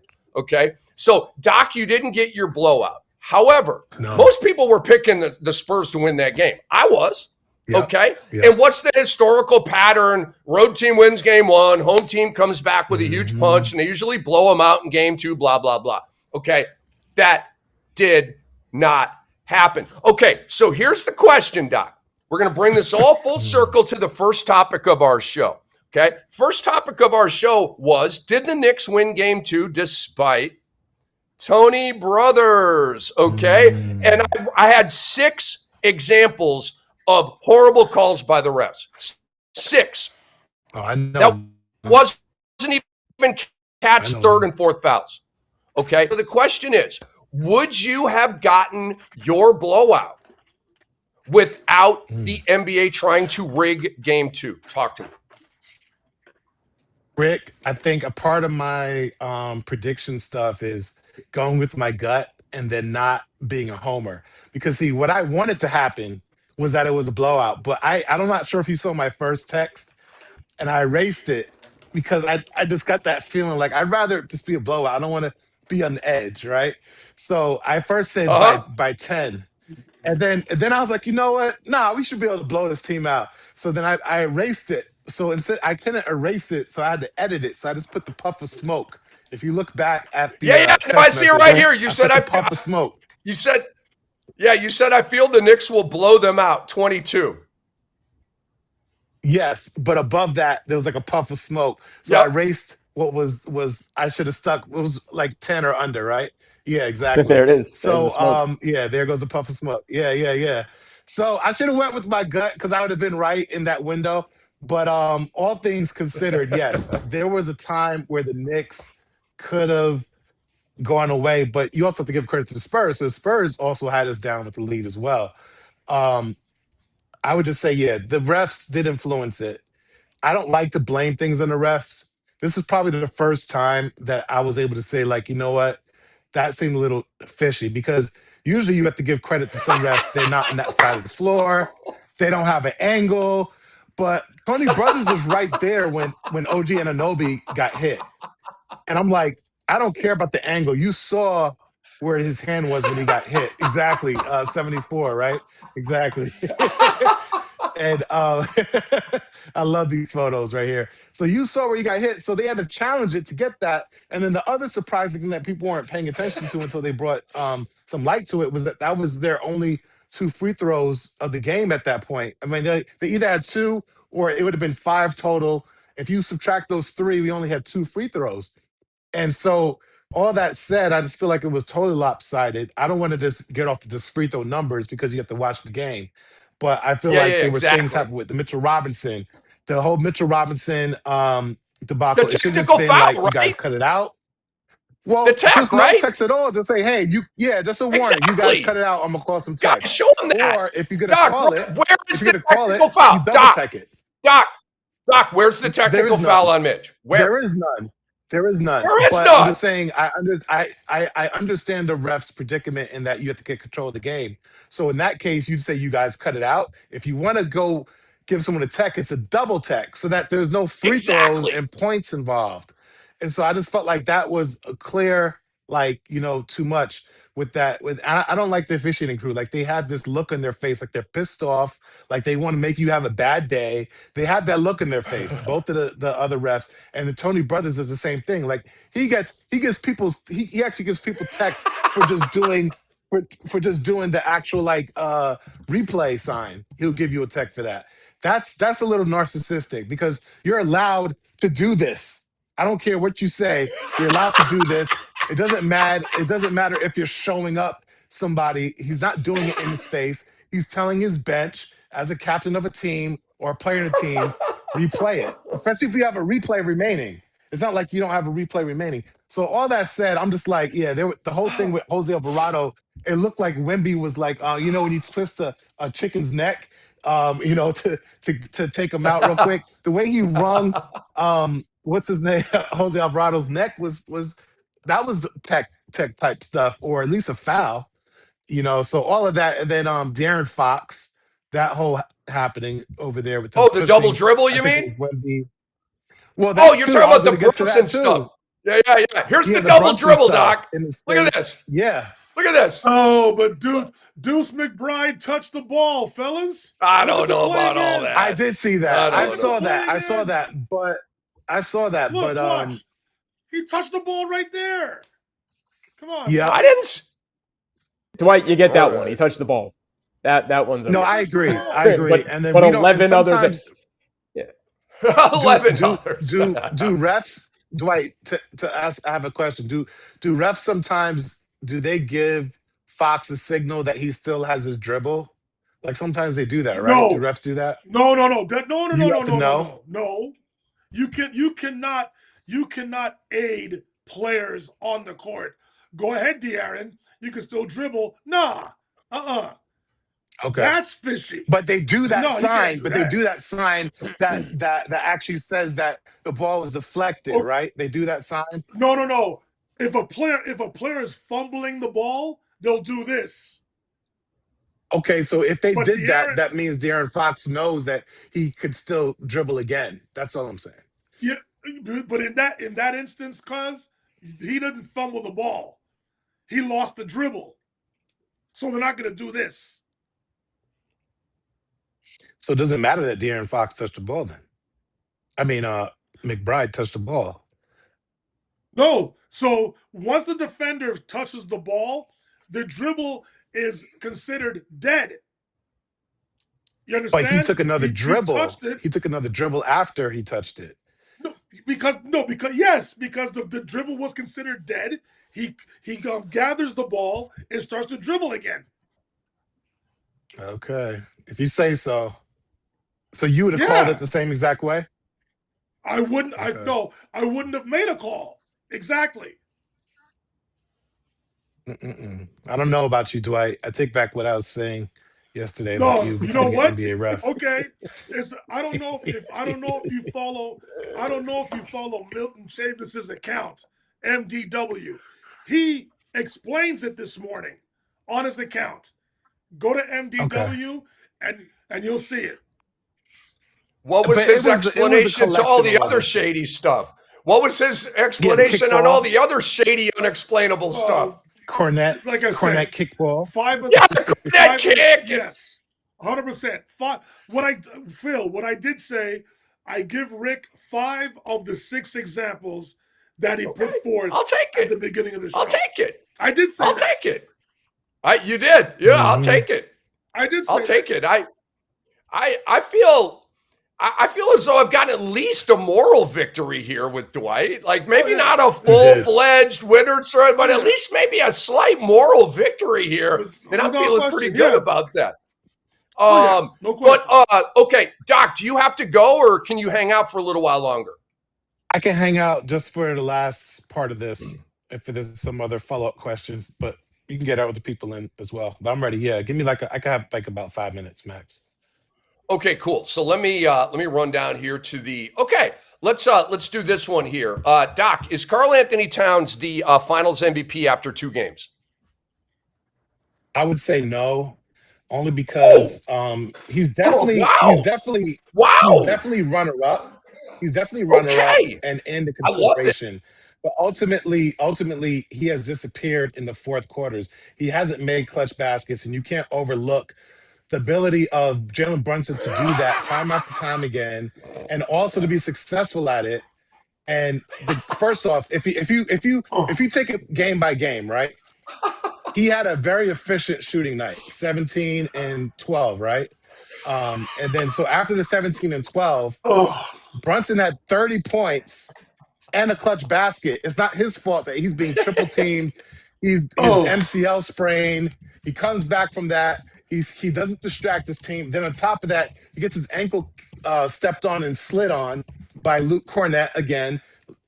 So then all that said, he still has the wherewithal to then hit clutch basket after clutch basket. So we can all agree that and when it counted most in the biggest moment, yes, Towns allowed us to sustain a certain level, to be in the game, to take Wemby out of the game, which you can't overlook because that's the whole Kawhi Leonard effect when he did that to LeBron James. And so and also the whole Iguodala effect where he did to LeBron James as well. So their best player you mitigated, right? But Wemby still had impact, still had his points, but you have to give him credit. So he's right there. It's not over yet, but I'm giving the edge to Brunson only because the fourth quarter, Brunson has won both games. That last fadeaway, the same fadeaway he did was under a minute. And as you know, the other game, we went on an 11-0 run. And it was a collective effort. Towns was a part of that in some way, but it was a lot of Landry Shamet. There's a lot of Mikal Bridges. There's a lot of OG Anunoby. As you said, Rick, the OG Anunoby, he hit like 2 threes back to back. And then the other game, this game, he dunked on Wemby. Pong looked at him in his OG way. So there were a lot of unsung heroes. The whole thing with Josh Hart getting that steal, getting it back to Brunson, who then hits a 3 again. That's another clutch. But you have to make you have to make buckets ultimately. Defense is important. Slowing people down is important, but you got to make those buckets. Towns, I think, was struggling with potential foul trouble and wasn't necessarily getting the actual fourth quarter buckets in. You got to win the fourth quarters. And there's a stat out there right now that says that Brunson is has the most fourth quarter points in the playoffs. And amongst like since Since 2021, 2022. 2022, Since yeah, 22. 2022. But then if you extrapolate that same stat to 1997, he's a major outlier with only one person, that being Michael Jordan, and he's above Michael Jordan. So you can't overlook that fourth quarter points. Being from Money Earning Mount Vernon, there was another player that was really good in the fourth quarter, and that was Ben Gordon. Ben Gordon was one of the top fourth quarter scoring guards there was when he was in the NBA. And you can't overlook fourth quarter scoring, because even with LeBron James and Kevin Durant in that final series, you look at it, Kevin Durant's up here and LeBron is here. And Kevin Durant had no problem taking those fourth quarter shots, and he would win the fourth quarter when it was star player versus star player. And the thing about it, and this is what I'll say lastly, even though Towns is slowing down Wemby in the first half of games, in the fourth quarter, to Wemby's credit, he has hit some big shots and had some big moments, and Towns wasn't stopping him from that. Mitchell Robinson is in during that time. So with that said, that's why I have Brunson, because he won games. I'm not diminishing what Towns has done, but I would say you can't diminish fourth quarter scoring and getting it done and actually winning the game, not just playing well. The Dwight Walton grimace is like my favorite thing right now, and dropping the head and that. I already convinced him. I see it in his eyes. I convinced him already. No. Yeah. No. Yeah, you're all finishing my sentences in that last stat. You're finishing my sentences in that last stat. You were like, oh yeah. It's 2022. It's 2022. Hold on. You wanted to be a part of that stat. I beat you to it. I have no issue with Jalen Brunson being the most clutch player in the finals. He's already won the award for the regular season. But Karl-Anthony Towns has been the most valuable player in these first two games. And I don't even think it's debatable. I think it would be unanimous right now. Now, I had this conversation with a friend of mine this morning. It's almost to the point where the voters may vote Brunson as most valuable player eventually because of the principle of the whole thing. Brunson is the mastermind behind this whole thing, behind this whole New York Knicks movement. So ultimately, if the Knicks do go on to win the championship, would it look funny or weird if we talk about Brunson and how clutch he is and how important he has been to the Knicks organization getting to this point? If you've noticed, as Stan Van Gundy said last week, Leon Rose and that front office purposely built around Jalen Brunson. Is it possible that he may get a statue built outside MSG if they go on to win the championship? Sure, it's possible. But at the same time, in theory, in principle, you want Jalen Brunson to be the most valuable player. So do the reporters go that route, or do they go with what their eyes are telling them and acknowledging how valuable Karl-Anthony Towns has been in the finals? What are your eyes telling you in the fourth quarter? Take away everything else. Games in the balance. Knicks are maybe up or down. What happened? Yeah. What are your eyes telling you? Who was the MVP of the fourth quarter? When it matters most. Oh, who's the MVP definitely Jalen Brunson. No question about it. Okay, so and that was the same thing when Kevin Durant won it over Steph Curry. The other thing I would say is it's just like, to me, he's getting it done. I'm not diminishing what Towns is doing. To me, for Towns to win it, he would have to be consistent the whole game, also be great in the fourth quarter, and have it. Has he even broke 20? I mean, he's had great games, don't get me wrong, and his efficiency's off the thing, but you can't dismiss that all the attention that Jalen Brunson is getting, double teams, triple teams, is making it easier, because people are not even, when he was driving by Wemby, which he didn't do in game 2, by the way. He didn't drive by Wemby. He even tried to drive by Wemby that time. But with all the attention, who knows what would happen if Towns tries to drive by Wemby? They would probably collapse on him and make him give it up or cough it up. But because there's so much attention on Jalen Brunson, it's making it easier for a lot of the others. Yeah, no, that is fair analysis, no question about it. I'm just talking about the totality. The totality of what Towns has been able to do. Towns had 22 in game 2, by the way. He's averaging around 20 points, close to double-figure rebounds. He's doing his job. What's been tremendous about Towns is his defense. Jalen Brunson and Towns to a certain degree too, but Jalen Brunson is on the bench in key defensive moments.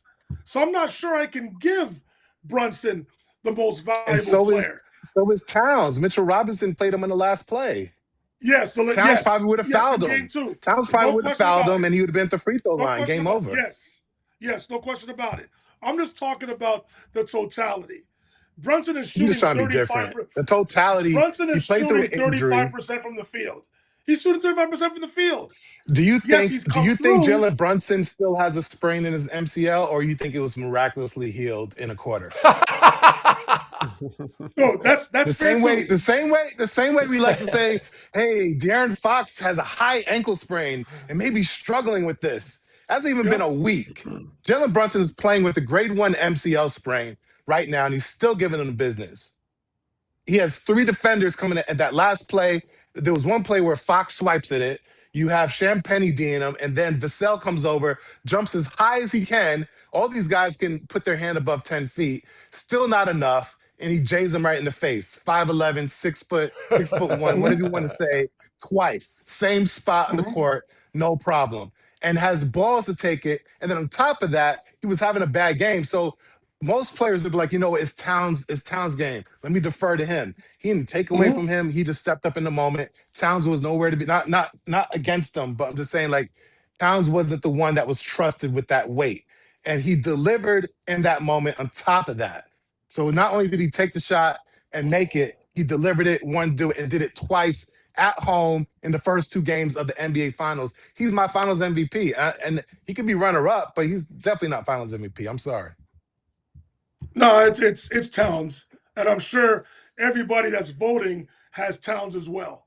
Towns has been the Knicks' best player in these first 2 games.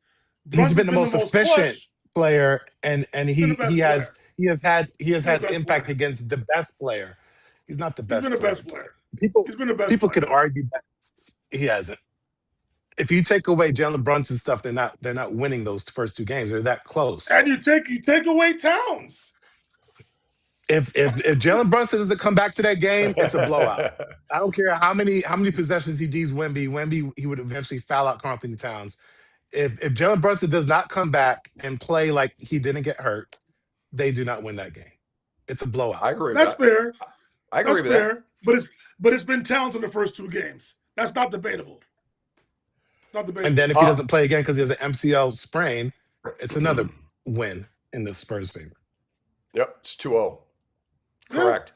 I love that debate. A.M. Pfeffer, take as much time as you like here. Doc, I got to admit, Doc gave me a lot to chew on with the Brunson stuff. I'm telling you right now, I had a different angle coming into this, and I'm like, woo, go ahead, A.M. Let me take you back to season 5, episode 9, the penultimate episode of The Wire. Everybody remember what happened in that episode? I'm listening. Marlo Stanfield came down to the streets and he said, "My name is my name, and I've got to give it back to Karl-Anthony Towns because I have been calling him Pote, short for Potemkin Village. This man has earned my respect, has earned back his name. He is Karl-Anthony Towns. He is Cat. He has been the MVP of the Knicks through 2 games. That is my answer. With all due respect to Jalen Brunson, who you've heard me scream Mad Dog style the past couple of times that I've been on the show, what a dog he is, how incredible he is, and how much I love him. And it is this close to who has been the MVP, because Brunson, in my mind, is obviously the fourth quarter go-to guy, and that automatically should make you the MVP, right? So, like, to Doc's point, that is correct in what 100%. He's saying. And Brunson with the reverse layup off the glass that he had, and the teardrop shot that he had, and the absolute moonball shot that he had, but he did miss one of 2 free throws at the end of the game too, right there, and that just dings him just enough. It dings him just enough to allow Cat to slip into this space. Cat, who I've said has to be the 4th best player on the Knicks, and Mikal Bridges and OG have to be better. Cat's been better. Cat's been better. He's been the MVP through 2 games. It doesn't mean he's going to end up the MVP of the series. And Steph Castle was one of the best defensemen in the league, is doing an incredible job diminishing Brunson the other quarters. But Cat, what he's done as the most valuable player is twofold. One is obviously the defense, because nobody expected him to do this and to be this way, but his defensive has been off the charts. And that alone merits the idea that he's been MVP through 2 games. But what he's really done is he set the pace in the first half 2 games in a row. And that allowed the Knicks to be where they are in the games at the time that they were in the games to win on the road in San Antonio. That has to be given to Karl-Anthony Towns. My name is my name, Cat. It's got to be given to him. He has been the most, and by the way, Mikal Bridges, who I love and said about being the 2nd best player, his efficiency, historical. OG Anunoby has been basically, you can argue that he's been the MVP of the Knicks since game 3 of the Atlanta series. Like, he's such a two-way wing. It's insane. And Brunson, like, it's hard. These guys are operating at such an incredible clip across the board that it's almost a moot argument. And it's amazing that we're having it. And I love that we're having it, because it's a fun thing to argue about because of how good the Knicks have been and how good the shooting's been, and everybody, and like playing together and loving each other. It's like the most joyous thing to watch as a fan, possibly. But again, Karl-Anthony Towns through 2 games, for the 2 very specific reasons that I'm homing in on, and that Brunson missed that. He missed that free throw. He missed that 2nd free throw. I'm just thinking just like the slightest amount when you got to make those free throws right there. Karl-Anthony Towns through 2 games. Again, we'll see if it ends up, where it ends up. Is this Knicks in 4, 5, 6, whatever it may be. But through 2 games, it's Cat. Hey, I want to say something real quick, Rick. I would say that MVPs, you're not going to have more than one MVP, right? But you can have more than one X factor. And I feel like there are several X factors, and for different reasons. Like, I feel like Towns is winning his matchup. That's the X factor thing. He's making it hard on Wemby, but Wemby still had 30-something points, had mad rebounds, a lot of blocks, one of the 2 games, right? And he also could have just ended it with that shot, and it wasn't Towns ding, it was Mitchell Robinson. Second thing is OG. OG gets all the slow starts, but then he has like these points where he just like goes off. And same thing with Mikal Bridges. The 3rd quarter was his. He was the X factor as well. Josh Hart, he had 0 points, and I don't know. I think he did a couple good things, but his stats weren't helping him out. But the first game, he had 15 rebounds. That's an X factor thing as well. And Landry Shamet, another X factor. So I think there's several X factors for the Knicks, but there can only be one MVP. And I have to lean towards the guy that gets it done when it counts most, and when the lights are brightest and the pressure is highest. Jalen Brunson is hitting those big shots and winning the game. Boy, oh boy, oh boy. You see, Rick, before you go on, to me, this is the Skip Bayless, Tim Tebow situation. Tim Tebow will go 2 for 7, but he threw one of the 2 completions was a game-winning touchdown. So he's clutch. That's how this feels to me. Brunson went 7 for 25 in game 2. Missed a bunch of shots down the stretch, and if not for that boneheaded play by Wembanyama, in which he makes 1 of 2 free throws, which is also a steal. A steal by Brunson. So Brunson had 5 steals in game 2. Yes. If Towns had 5 steals, that'd be one of the things you would have said. No one said anything about Brunson's 5 steals, who's lacking on defense in everybody's estimation. He also got a lot of, I think he even pulled off a charge as well, which is an automatic change of possession when you force a turnover. So I think we can't overlook that. Like if 5 steals is a lot. We were praising Josh Hart for his 4 steals and the 15 rebounds. We got to praise Brunson for hitting a clutch shot under a minute and having 5 steals, including the same steal that everybody's faulting Wemby for. If Brunson wasn't in position, didn't give up in the play because he just missed a shot, didn't give up the play, and got that steal. That was a Brunson thing. Okay, so that Oh, was 100% I Jalen Brunson impacting the game defensively. and I gave him Phil. I gave Brunson his props in game one as a primary defender. The guy he was, the players he defended went 1 for 14. I am well aware Yep. of how Brunson is playing, but I'm just talking But the about difference, I'm talking about the Tebow, totality and what I'm seeing on the court. In the first I two get you. I games, get you. It's your the opinion. most viable player has been Towns. I am not discrediting Brunson in any way, shape, or form. Just based on my eyes, what I'm seeing in the first two games, Towns is the most viable player. I would say this is the last thing I'll say. The whole Tebow thing is the difference is there's double, triple teams with a hard person covering him to begin with. And I hate to look at injuries, but he's playing through a grade 1 MCL and still doing this. So that's the reason why it's like Isaiah Thomas limping through, and everybody's, well, Isaiah Thomas didn't twist his ankle. They probably would have won. Well, Brunson is playing through an MCL grade 1 sprain and is getting it done. They're up 2-0 because of his heroics. So whether his efficiency drops because he's injured in the first half of game one, I'll actually push away his efficiency and look at the fact that he's getting it done.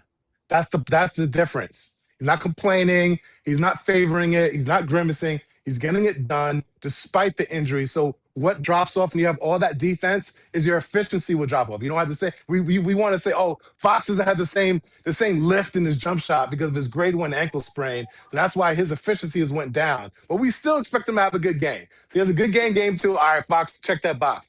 Brunson's been checking the box. So if we wanted to, the only reason why you don't have Brunson up higher is because of his efficiency, because of the percentage, the shot percentage. That's the only reason, because he's doing stuff defensively. He's not being exposed defensively. He's also hitting big shots. He's doing everything but the percentage. And he had 30 points in game one on the injury. But he is, listen, I spoke about the numbers, but he is being exposed defensively.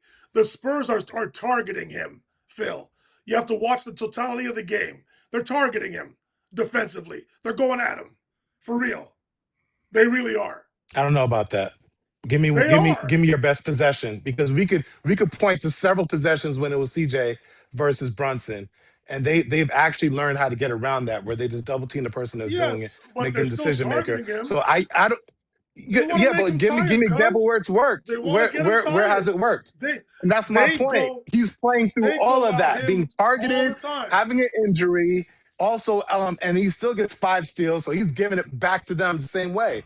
It's a back and forth. He's not just like laying down and letting them have it. He's giving them 5. He's putting defense on them. He had the 5 steals. If you look at their steals, there's no one that is even close to 5 steals on that Spurs team with all their defense.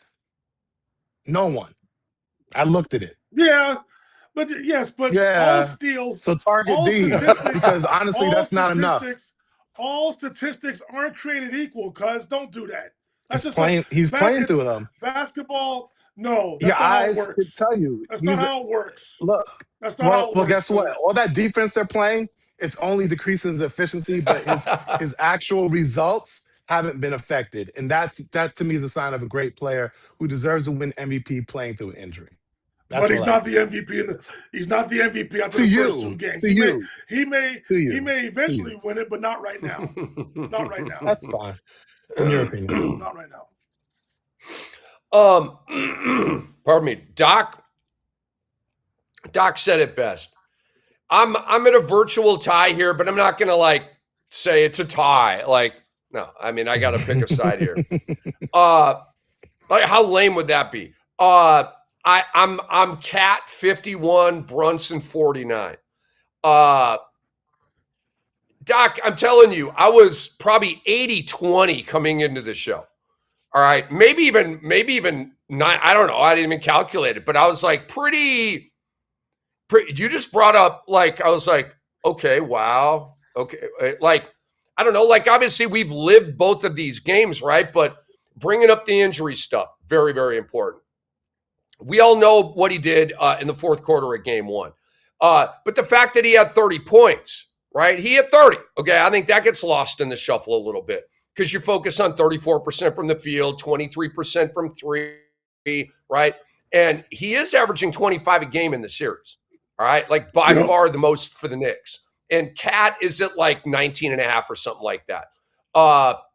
And Brunson's at 2.5 steals a game. He's at 4 rebounds, 4 assists.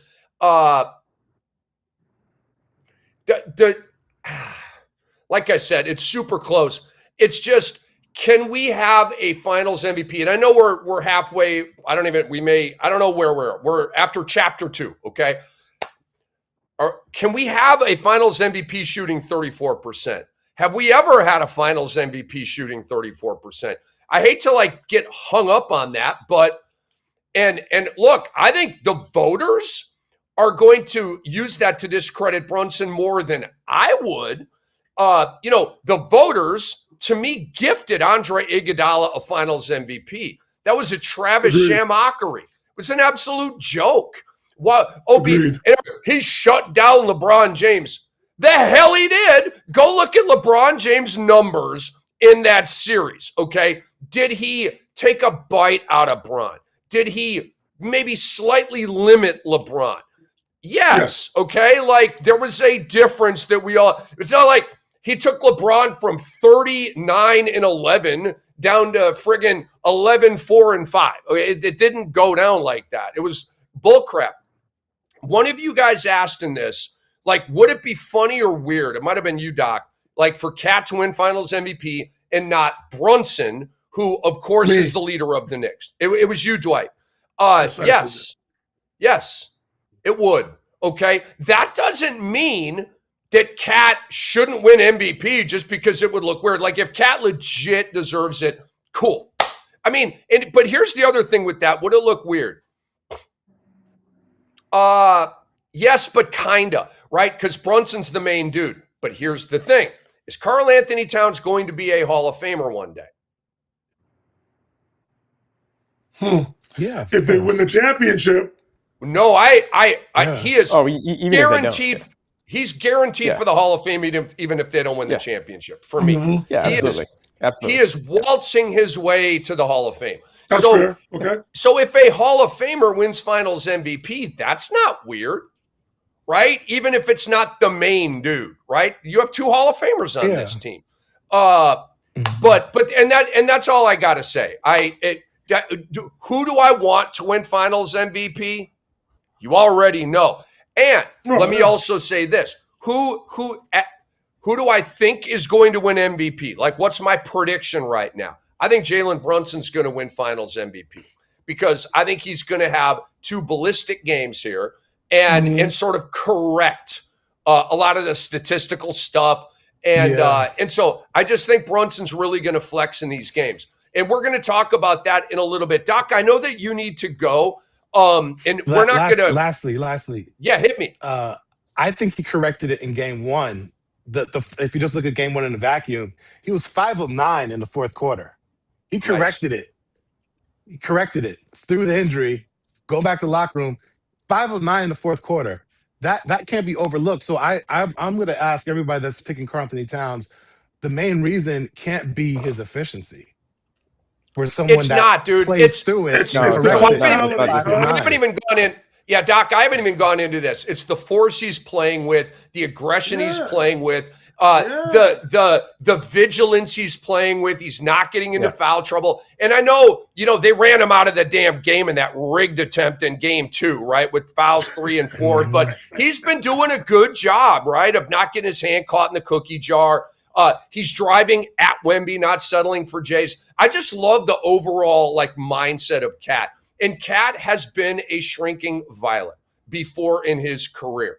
And that was potentially something that could happen here against Wemby. Okay, but it's not. All right. Now you got Cat out there saying, what did he say? It went viral, like he can't guard me or he ain't crap to me or something. But Cat was woofing about Wemby, right? Like I see you, Cat.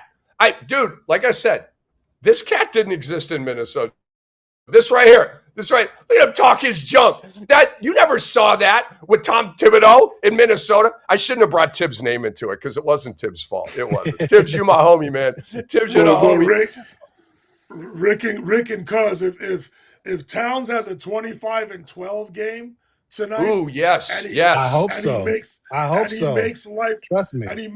difficult for Wembanyama again. Ooh. Hmm. It's a good point. And that's the And if thing. I That's the mean, game in the and game. I'm not against yeah, it. I just think out of 2 games, my eyes are giving him credit. I'm giving them both credit, but I just feel like with the totality of the fourth quarter to me being the most important quarter, you can't shrink after you pile up your stats.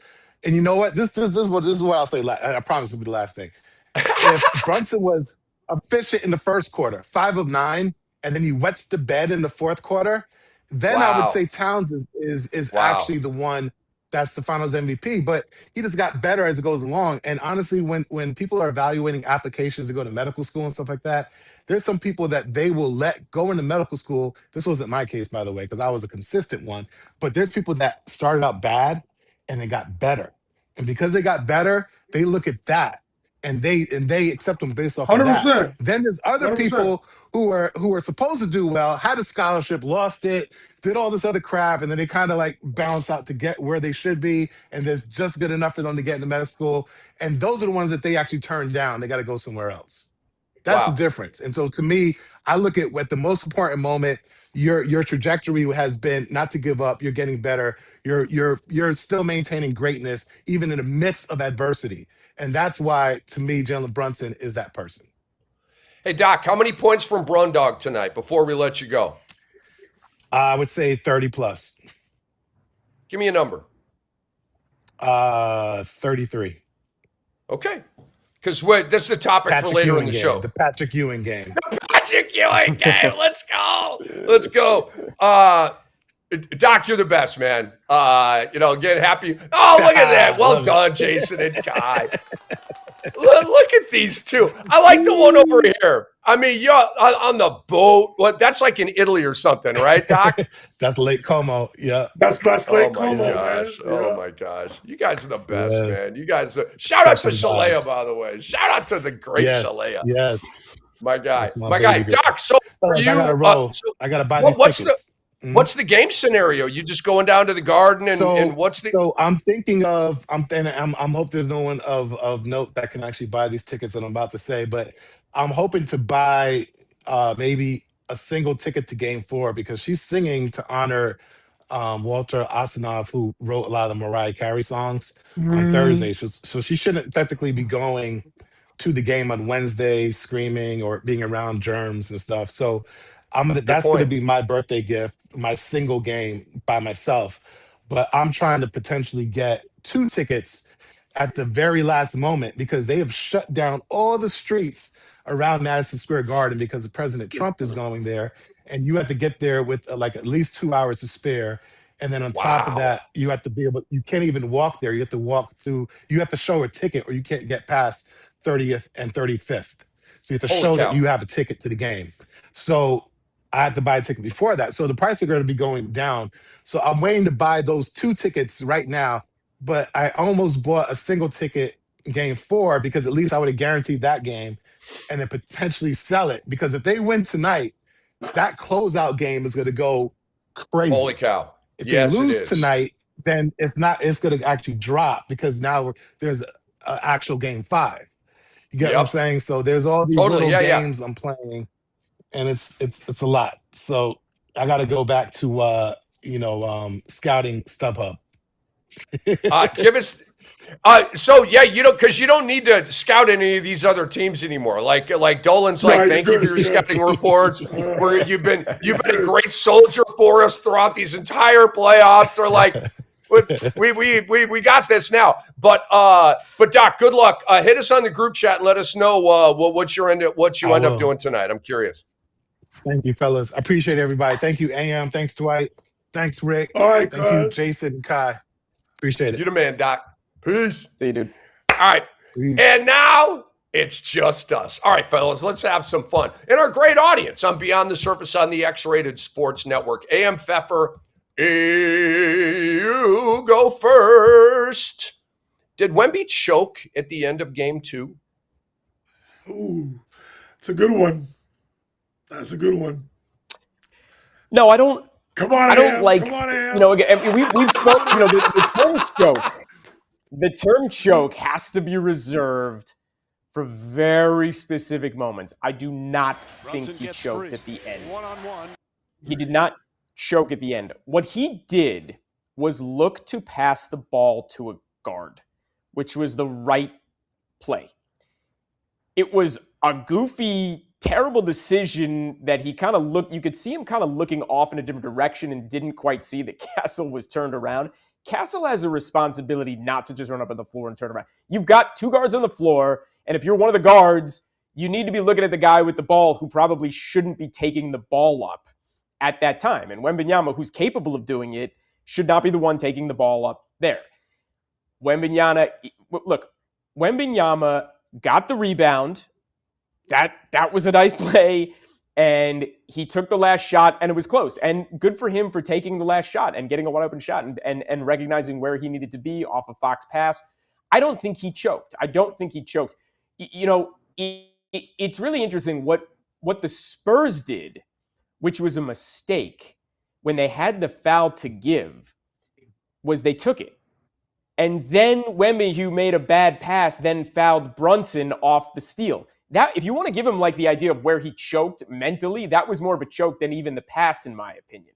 Because then he put Brunson on the line, right? On like something where Brunson wasn't even shooting. So it was this very strange, weird sequence of events that happened in so fast in such real time that it's hard to put so much on him. But I look at a play at the end of a game like that, and I'm like, Guard's got to take the ball up and set, because I believe they still had a timeout, set the play, or take the timeout, and Mitch Johnson's got to take the timeout and set the play there. So it's not all on Wemby here.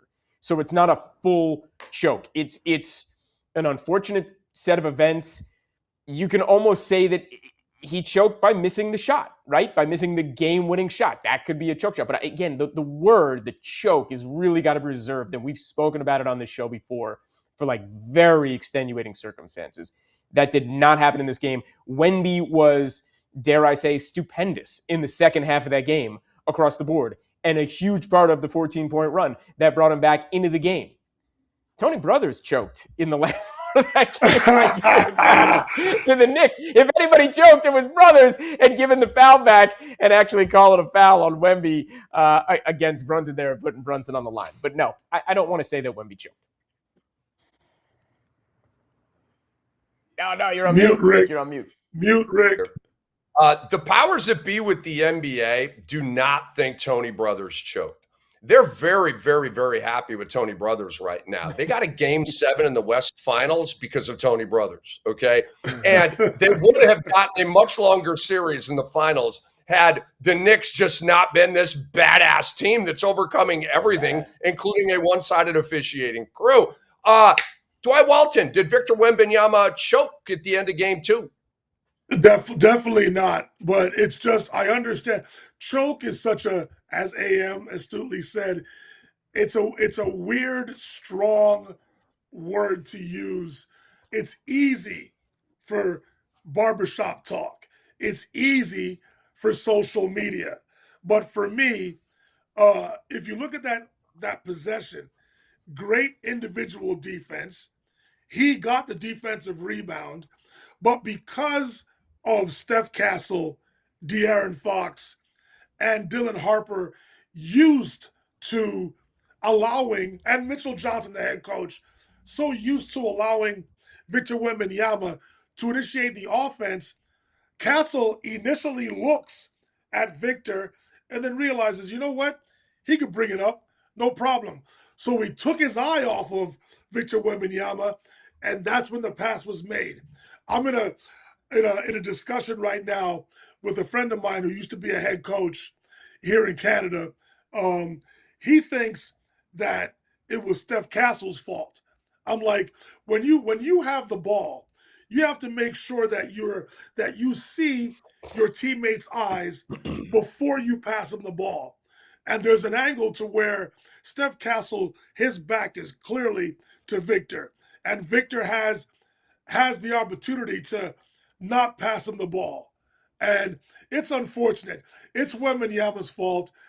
If you're the passer, you get the turnover. Then he exacerbates the whole situation by making it worse. and fouling Jalen Brunson and putting him on the line. Then he misses the game winner from the nail. So it was like the hat trick of errors. I understand that. I get it. But in terms of a choke job, no. This guy wants the moment. He understands it. He's going to learn from that. It's not going to affect him. You saw him in Central Park yesterday drawing statues. It's pretty clear to where he's fine.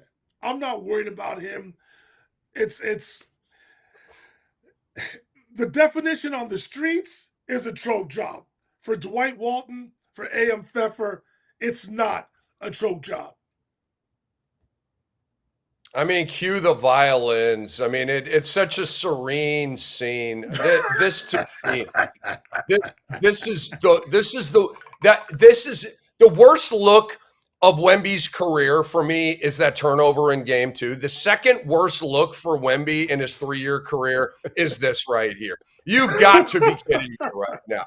You're in Gotham City preparing for, dude, the death game was game 2 for me, okay? And so now you're preparing for like a super death game and you're out drawing statues. Like, give me a break, dude. Give me a break. All right. Did Wemby choke in the final seconds? Yes. Wemby choked. Why am I not surprised? Guys, and this does not diminish any of my affinity for Wemby. Okay, I'm just calling it like I see it. I'm not mad at him, but he choked, okay? He got the yips on that pass to Stephon Castle. He got the yips. And like standing over a putt for the Masters and you don't lip it out, you like miss it and it goes like 2 feet by. You had the yips. You choked. They go hand in hand. If you have the yips, you're choking. If you're choking, you have the yips. That was the yips, okay? He hot potatoed the ball. The ball was too hot for him. Too much riding on it. It was a tie game at that point, right, guys? Wasn't it a tie game when Wemby made that turnover? Am I right about that? No, it was what? No. I know it was. Yes, it was a tie game. Yes, tie game. Okay, so and you're down 1. You know in your brain we can't go to New York down 0-2. Blah blah blah blah blah. All that. It sped up Wemby and it gave him the yips. And he's going to work on all this and figure all this out. But he hot potatoed the ball. It reminded me of Jabari Smith. Remember the pass to Marcus Smart that got picked off when Houston collapsed at the end of game 1 or game 2, whatever it was. I think it was game 1. I can't remember the game. But Smith had the hot potato in his hand. It was the same exact thing. Ball too hot for him, find a guard, and you make a foolish pass and give the game away, okay? Those are probably the 2 biggest turnovers of these entire playoffs. Maybe the Reed Shepherd 1-2 when LeBron knocked it away from behind. That was a gigantic turnover as well. And then on the potential game winner with Wemby, did he choke or did he just miss? I'll give you guys, that's hard to say, right? It's a make or miss league. He had a good look and he missed the shot, okay?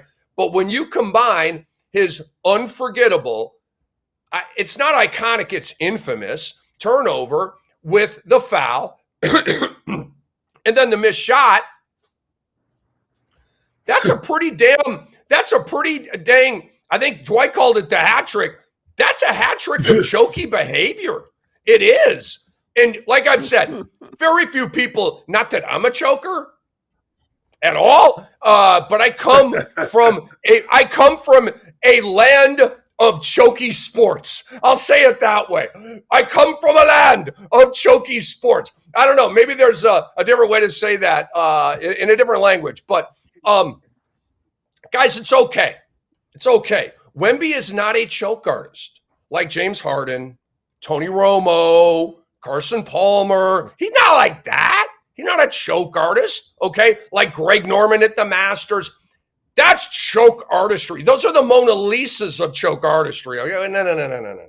This is one isolated little thing, and it's a big thing, okay? Many great players have had choky moments on their way to being a champion. I'm going to give you one major one right here. Let's rewind to 1997. Dwight, do you know where I'm going with this? 1997 playoffs. Usually you're right in my brain on these historical throwbacks.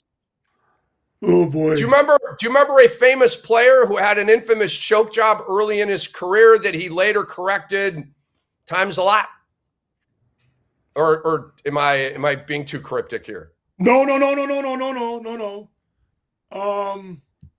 Oh man.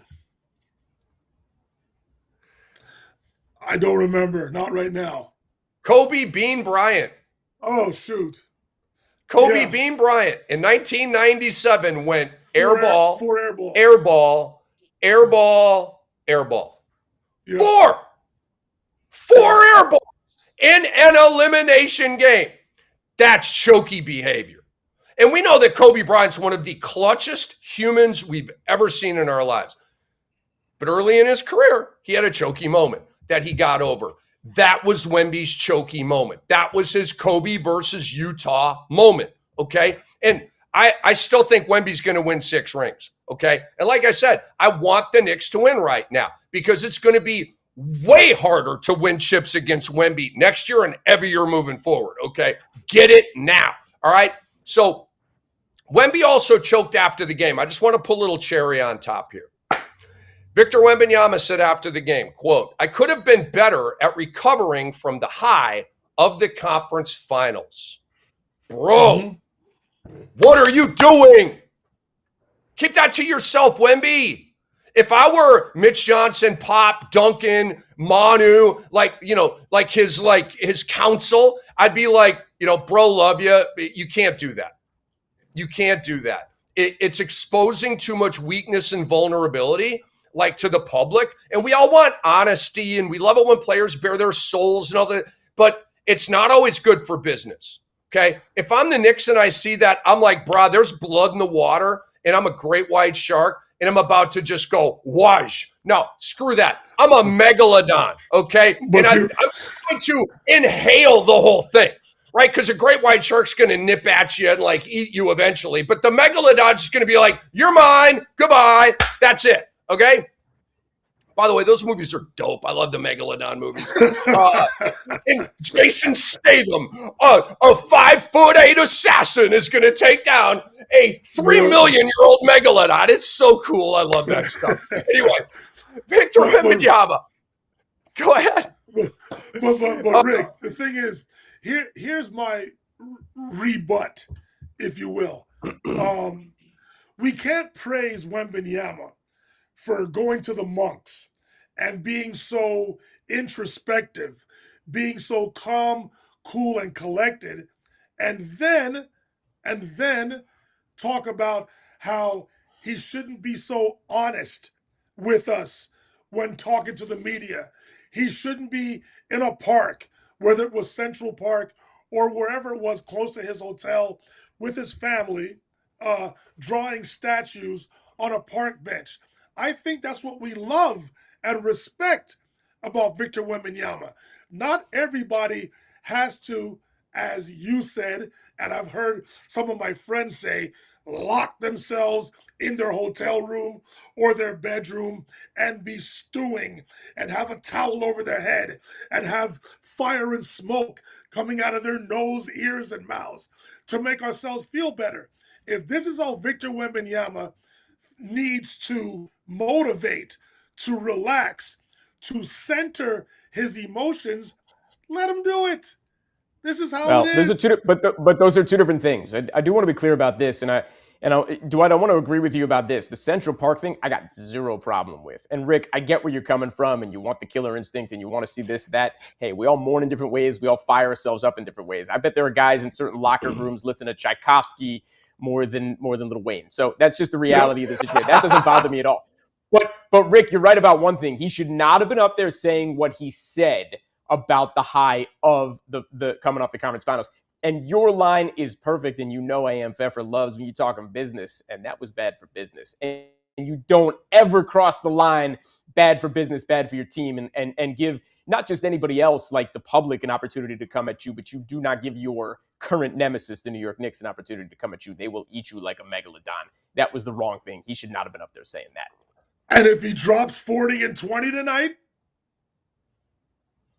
But no, that still has nothing to do with coming off the high of the Western Conference Finals, and I shouldn't be that high on the Western Conference Finals, and then saying what he's saying. That's got nothing to do with it. That's him in the park recentering himself, and I'm all for it, man. He could do whatever he wants that he needs, and if drawing statues is where he's at, and being in Central Park and feeling the air and the ground and the earth and the vibe and the sure, cool, good for him. Then he can go out and have 40-20. I got nothing to say about that.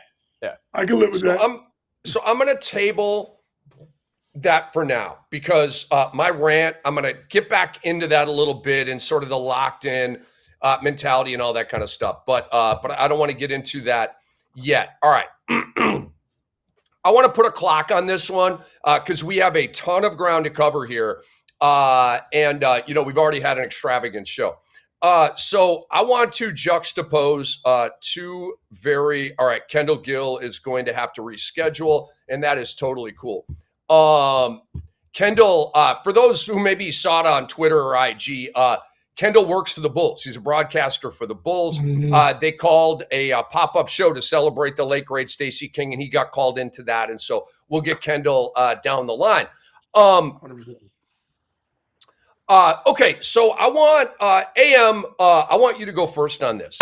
What was worse, the Victor Wembanyama turnover or Chris Webber's timeout? Webber's timeout. I don't have to think about it. Webber's timeout was way that is the seminal moment in the history of basketball. You know what I'm saying? And it was so boneheaded, and it was during a national championship game. Like that is one and done, baby. You do not get another chance. Like Victor's gonna get another chance. You know what I'm saying? Like that time was like it's brought up time and over and over and over again. Yeah, but like you could just pinpoint to one guy and one ridiculous moment at the worst time in a national championship game when you were the Fab Five. Like, no, worse, terrible. That was the worst thing that probably ever happened in basketball history in a finals, and it would be very hard to usurp that. Wembanyama sharing the blame with a couple of the guys, and that one particular pass, which was a boneheaded pass. No, the timeout, way worse. Dwight? Oh, listen, the Webber timeout, the Boozer turnover just a couple of months ago against UConn. Those are survive and advance moments. The Wembanyama turnover, as bad as it was in game 2, there's game 3 tonight. So, listen, the championship game for Chris Webber, the Elite 8 game for the Boozer turnover against UConn, those turnovers those moments ended their seasons, right? Wembanyama gets a chance to come back and make up for that mistake that he made.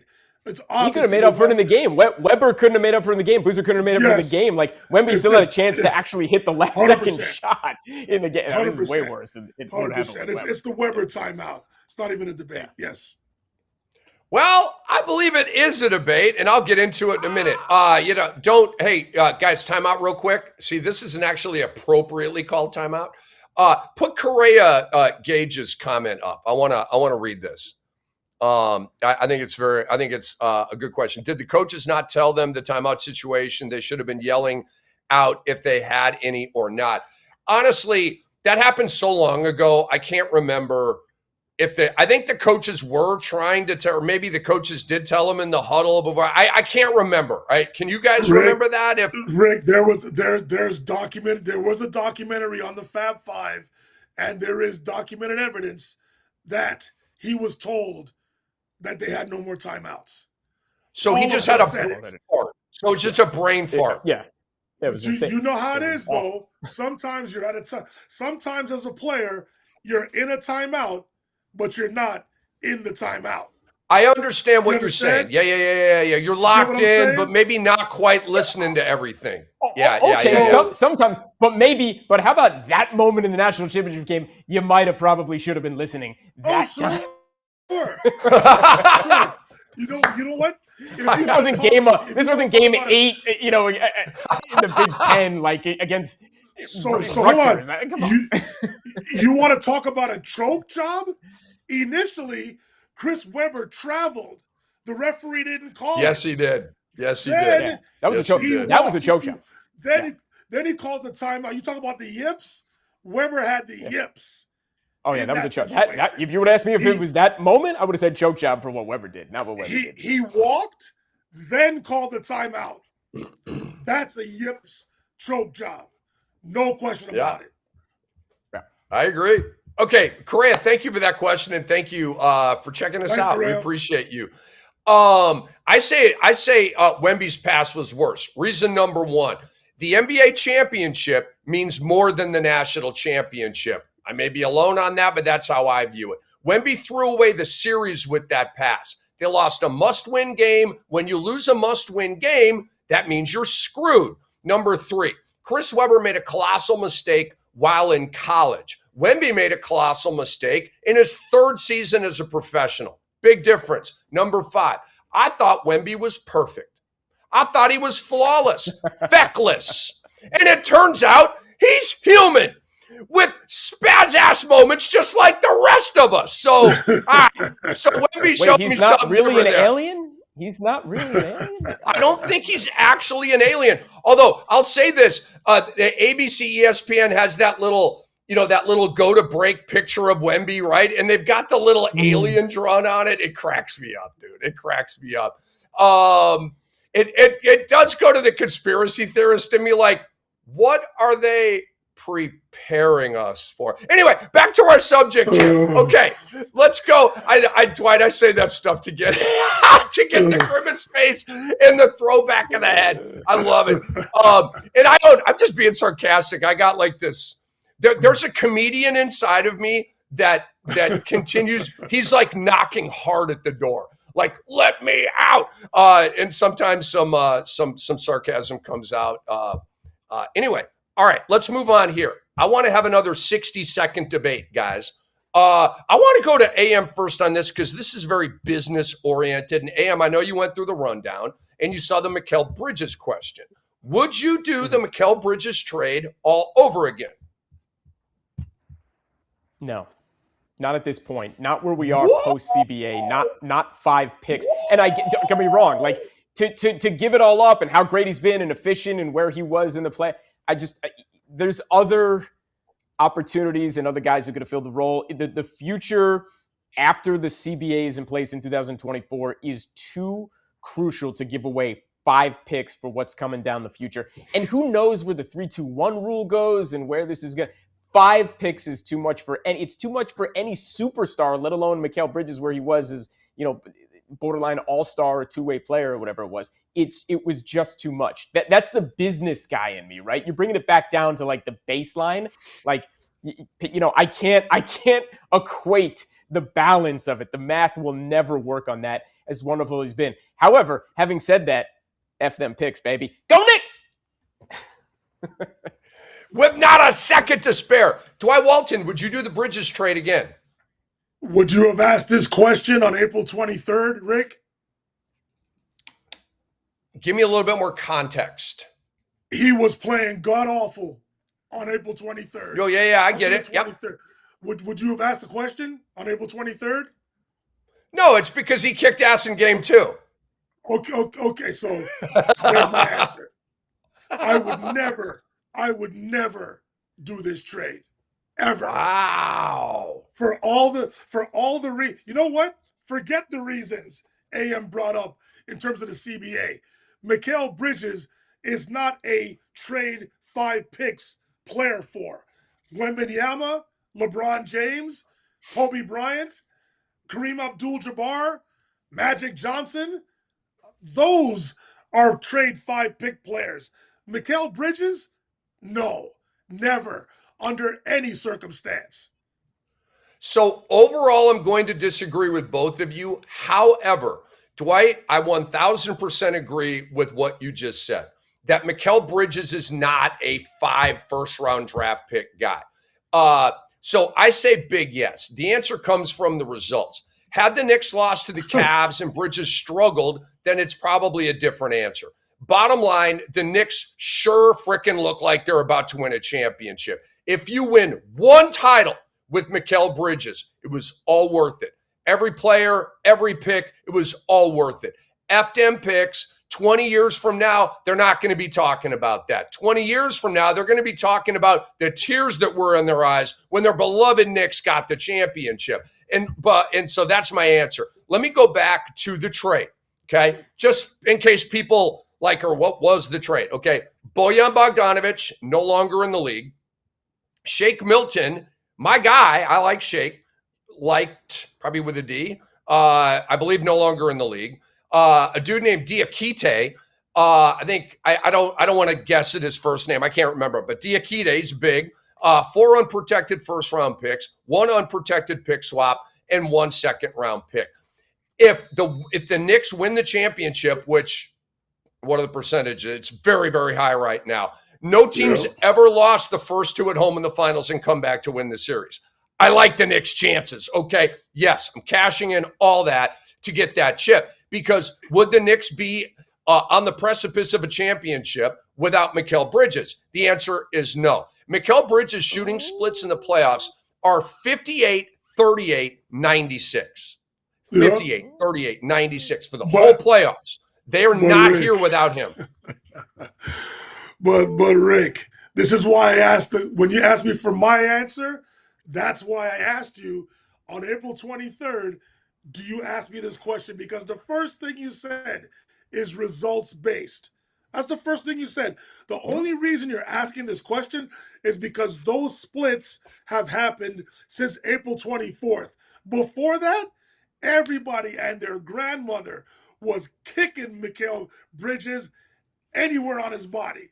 They were killing him because the production didn't meet the 5 first-round picks. And Dwight, on April 23rd, I would have said, hell no, I'm not doing the MIKAL Bridges trade again. But we're now at June 8th, okay? So a lot has changed. Rick, Dwight, who's been a bigger MIKAL Bridges advocate than AM Pfeffer on this show? Who's been no one's been a bigger guy. But at the same time, Rick, I've got to say, would the Knicks potentially be here without him? Yes, absolutely. You could otherwise say that if it wasn't for Brunson or OG's MVP heroics or the fact that Cat is basically the MVP of the finals right now, or Josh Hart putting up 14 rebounds for his, or Landry Shamet doing what he's doing when necessary, or Mitchell Robinson getting it done. Like, there are enough other guys on the team who are playing out of their head to be in the position where they are that it could have been otherwise made up in MIKAL Bridges' insane, historical, incredible efficiency. I want to again, I love the guy. I've been banging on the desk. I've been banging on the, you've heard. So, like, this is me talking now, right? I'm just saying, if you were taking Brunson out of the equation or a Cat out of the equation, different conversation. But MIKAL, the production might have still been made up, and different scenarios, different ways, and the Knicks could still potentially be in that same position. I'm just not going to put a hell no, they're here or not here without MIKAL Bridges. I can't say that definitively. So here, right. so Rick, hold on, one more thing. I don't now. The percentages say it's not going to happen, and for the sake of sanity, for my cousin and all Knicks fans, what will you say if, for whatever reason, the Spurs win the 4 of the next 5 games and win the championship? Then it's not worth it. Okay, then I wouldn't do it. Then I wouldn't do it. This is 100%. But you have to say it. But you have to say it now. Like, if you're ultimately saying over, like, if your question to us was, would you do it for the 1 chip? Like, if it was a guaranteed, here's 5 first-round picks. I would do. I would give away. Okay. Yes, I would give up 5 unprotected first, like boardroom philosophy, right? I would give up 5 unprotected first to win a championship. I would do that every single time. But if that was your question, my answer then is yes. But that's not what your question was. Your question was, and no one would have known. You know what I'm saying? The risk does not outweigh where the reward is in today, plus the opportunity that it could have been anybody else besides MIKAL Bridges who got him to where they are today. That's all it comes down to. For what it means to the Knicks' future, for what it is, it was way too big of a risk to give that up. and especially for the way he was playing. If you're asking me just straight up, here's 5 picks, championship, here you go. Here's 8 picks. Yeah. Whatever, take whatever you want. Yeah, There's 53 years of New York City Knicks basketball, so of course. Here's another thing to consider, though. Would Jalen Brunson have given the Knicks a gigantic, iconic, game-changing hometown discount without them giving up those picks to get his boy, MIKAL Bridges? No. So that's another reason why I would do that trade again. But ultimately, I'm not going to flip-flop here. If the Knicks somehow disastrously lose this series, my answer will change, and then I would not do the MIKAL Bridges trade again. So I'm conditional. You bring up one thing. You bring up one thing that I really, really, really, really want to see after the season, because we've spoken so much about the fact that they're going to have to pay Castle and Harper, and we know what Fox's contract, and we don't have to rehash it. But I want to know, Victor Wembanyama, do you need to cash in that $300 million when it's your turn for the extension in July this year, or are you going to Brunson it up and take less because you're the guy everybody's looking at? You know what I'm saying? Can you live on $200 million over the next 5 years? I'm curious, because you see what Brunson did to keep his team under the second apron and where they are, right? Maybe Wemby, let's see if he's that one of the guy and set a precedent, because we've never seen it before. I'll answer the question. Tim Duncan and David Robinson have already done it. Tom Brady did it. They've taken less for the better. Not like this, though.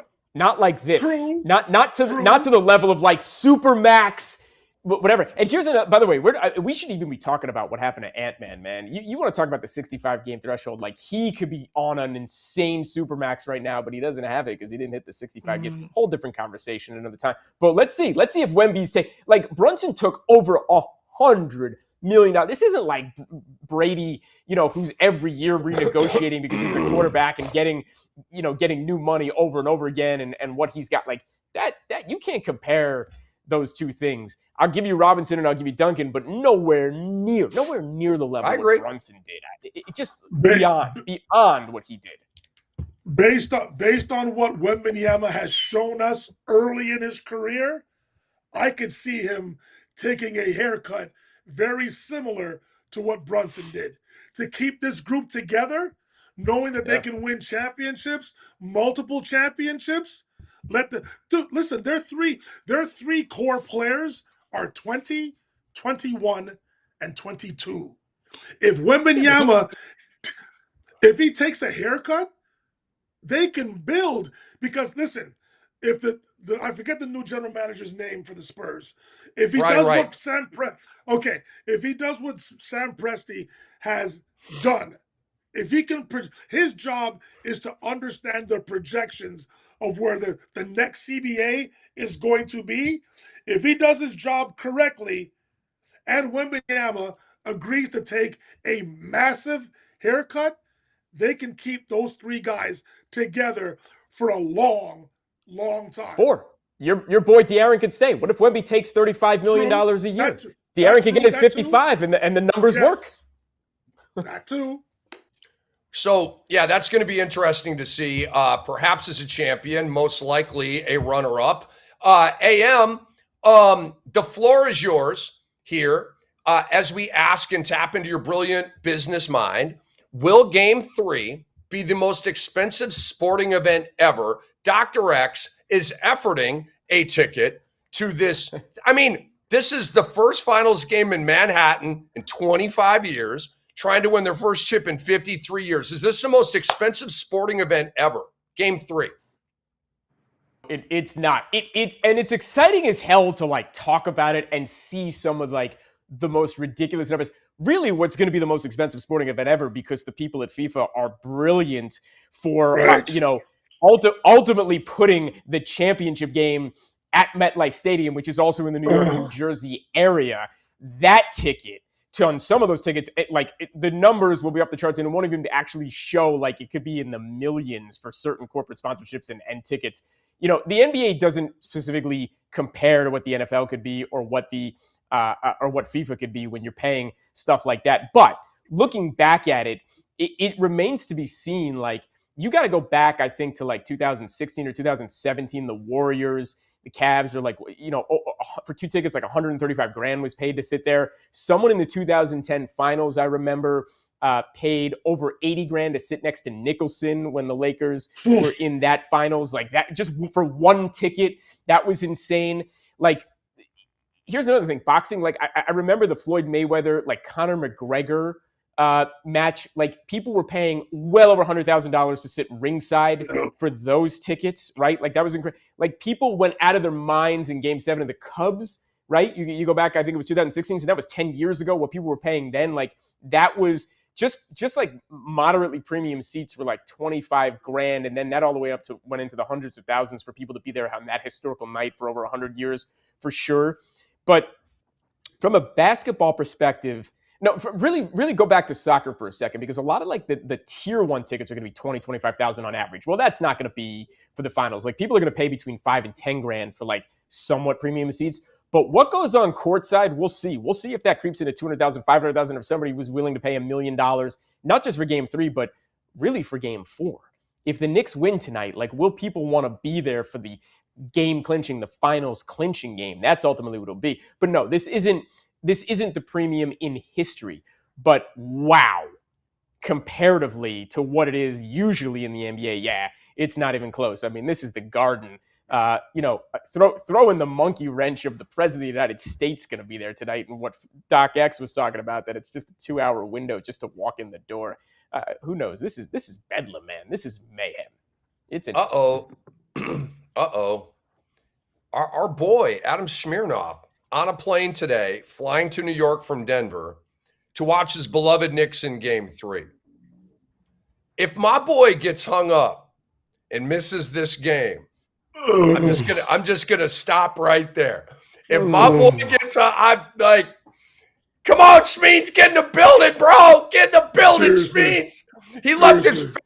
He's on a solo mission. Wife and 2 kids back in Denver. He might have turned down a gig. I gotta go see shout out to Schmeens, man. Hopefully, the friendly skies treat him well, and hopefully, the streets of Manhattan are not the mean streets of Manhattan. But he'll have a ticket. Like Doc was saying, you got to have a ticket to get where you want to go. So he already has his ticket, he told me. All right, let's keep it moving here. Great job explaining that, AM. And I love, especially the Cubs Game 7, and I didn't know there were like good seats there for $25,000. Oh yeah. One ticket for one game. Oh, yeah. I did not know. I mean, I'm not like, no way, right? But I'm just like really impressed by that. I wish I had the stroke to just go flip, 25 gur for one game. Holy cow, that's how they live, right? That's how they live. I got a good life. Man. Thank you, God. You can't deduct that. You can't deduct that on any 1120 S corp return on your taxes, man. You're paying that after tax dollar. What? That's big. I don't want to big time myself, but I didn't make it to the NBA, but as a former professional basketball player, I can't fathom myself spending that kind of money to watch a bunch of me's play basketball. I can't. It doesn't compute. Now, yeah, I get it. I do understand. Listen, people just in that part of their life, people just want to say that they were in the building for one of the games in the NBA Finals at Madison Square Garden. You got people paying thousands of dollars to be in the worst seat at the Garden tonight just to say they were there, when they can watch the game on their phone and get a better view. You're going to love this, guys. You're going to love this. In 2008, right? That was the Lakers Celtics series, the first one, right? Yes. Yeah. My boy KG got his first chip. Right. Yeah. So Lakers were down 3-1, right? Here in LA, and Game 5 was here in Los Angeles before it got sent back. And your boy at that time, because that was the economic meltdown as it was happening, it was before it happened, right? That really happened later on in 2008. But for me, because I was in the mortgage industry and real estate investment industry, I had gotten killed over the last 6 months. I didn't have 2 pennies to rub together, but I found $150 somewhere to get in the rafters at what was the Staples Center at that time. And I was there at that game because the tickets had really come down in price because the Lakers were not going to win the series. I sat in the rafters. I'm glad that I did. I'm glad I spent. I mean, that was only $150 back in 2007, but to me, it might as well have been $10,500. But worth it. But yeah, people paying up tens of thousands of dollars or even hundreds of thousands of dollars for these tickets. Hard to fathom. It is a dichotomy of haves and have-nots. Good. God bless you, man. You can get in that building, knock yourself out, and have a blast. We'll be home on TV watching with our popcorn and our Coca-Cola. All right, 60 seconds on this. AMU first. Give me Brunson's point total tonight. Ooh, I like that. 28. I don't think he cracks 30. Really? I love where Doc's going. Look, it would be wonderful. Really? Yeah. Look. By the way, I don't think it's going to be necessary. MIKAL Bridges, baby. OG Anunoby, Karl-Anthony Towns, a little bit of the bench. These games have all been a little over 100 points. I don't expect this to be some sort of 121 to 114 game again. I think it's going to be another defensive grind out, and where it's going to end up somewhere around there, unless it's an OT game. Yeah, I think Brunson, and I think he'll be more efficient tonight, but I don't think he needs to be Patrick Ewing 33 points tonight. I think 28, which is a hell of a lot of points, and I think 9 of them are going to be in the fourth quarter because he's the man and he's going to get it done again. But the rest of the team's going to show up like they've been showing up and keep showing up. 28, and I don't think I'm diminishing him by saying that number. No. I'm just, I'm just pushing. I'm just mosh pitting you a little bit. That's all we're doing here. Dwight, how many points for Brunson tonight? I'm at 27, and I think Karl-Anthony Towns punctuates his most valuable player trajectory by having one of those games. Is it a 30-15 game? I think it's going to be in the range of 28 points and 15 rebounds. I think he's on a high. This is the most focused I've ever seen Karl-Anthony Towns. I firmly believe that he has taken the chip on his shoulder. Again, I'm on record and I will stand by it. I think Victor Wembanyama is the best player in the world. Not Nikola Jokic, not Shai Gilgeous-Alexander, not Luka Doncic, not anybody else. I think it's Victor Wembanyama. But there's a comfortability that Karl-Anthony Towns feels that he has with Victor Wembanyama. And I just think he goes into every game with the utmost confidence. And I think this game 3 is in the Garden. I think he's having one of those 28-point, 14 rebound type of performances where he punctuates his MVP award tonight. I love the prediction, dude. I do. So I'll give you my prediction here on Brunson. 41 points. 4-1. Dirk Nowitzki's number, 41. Ooh. I'm feeling a 40 ball from my boy Brundog. All right. He had 38 against Cleveland. He had 39 against Atlanta. And here comes the bomb. And this is annihilation for the Spurs. I thought game 2 was annihilation. I still do. But Brunson's playoff career high, by the way, is 47. I don't think he'll get quite that high, but I got him hitting for 41. All right, I'll go to Dwight first on this one. How about your boy Cam getting it in 25 seconds? How about that? How about the brevity right there? That's efficiency. Dwight, I'm like cat out here right now. Let's go, baby. Let's go. I mean, much more needs to be, but I think Brunson's hitting a 40 ball tonight. Dwight Walton, who wins game 3?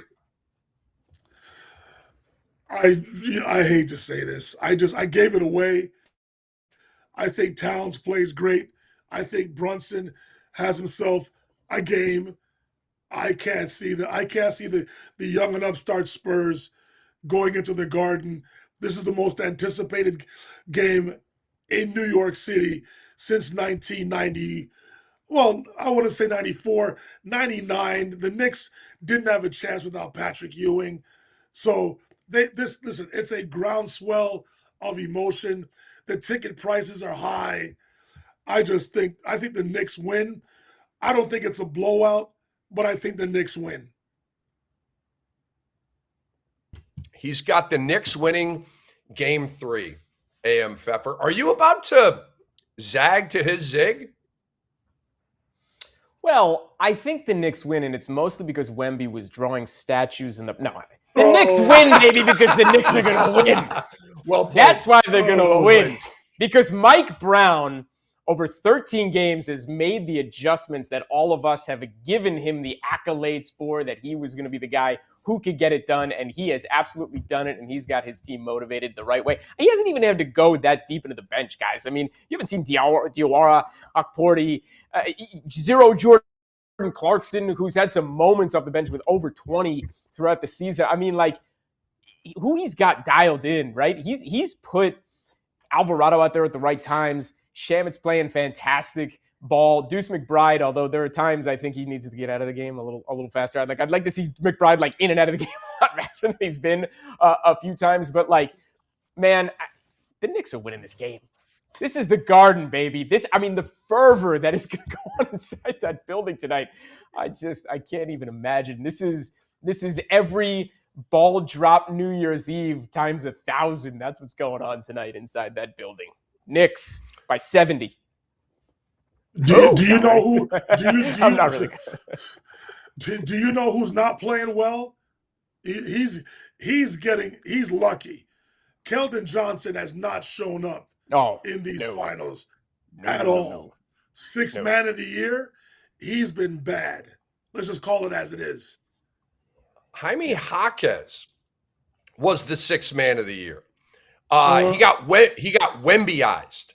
Jaime Jaquez lost that award because of Victor Wembanyama. I'll die on that hill. Like, Keldon Johnson was a really solid sixth man this year. He didn't go 15-5-5. Do you guys understand that? Jaquez, I don't care about Miami's record and how like so mid they were. Like, that doesn't matter. Like, Jaquez went 15-5-5.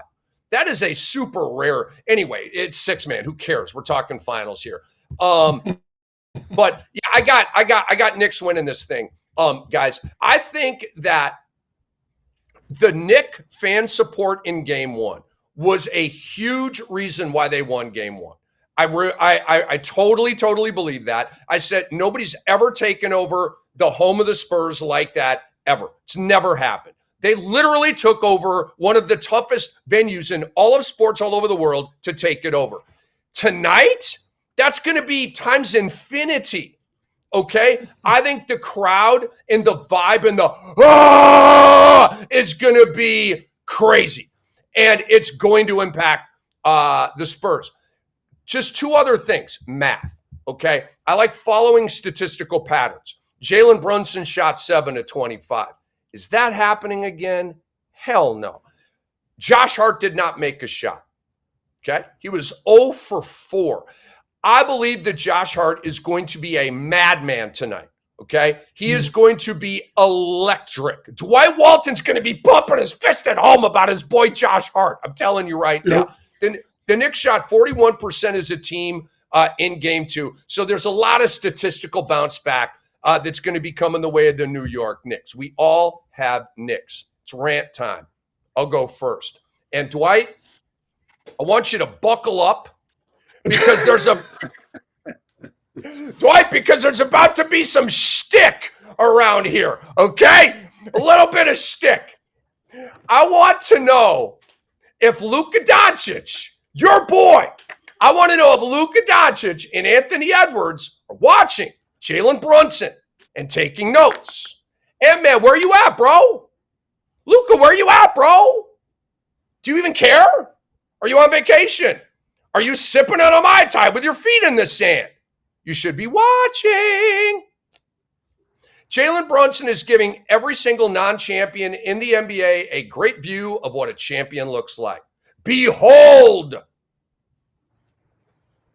Champion in high school, champion in college, and he's about to be a champion in the NBA. He is I'm telling you right now, he is the best clutch player in the NBA. Period. There is not a guy, I don't care, Luka's more talented, blah, blah, blah, blah, blah.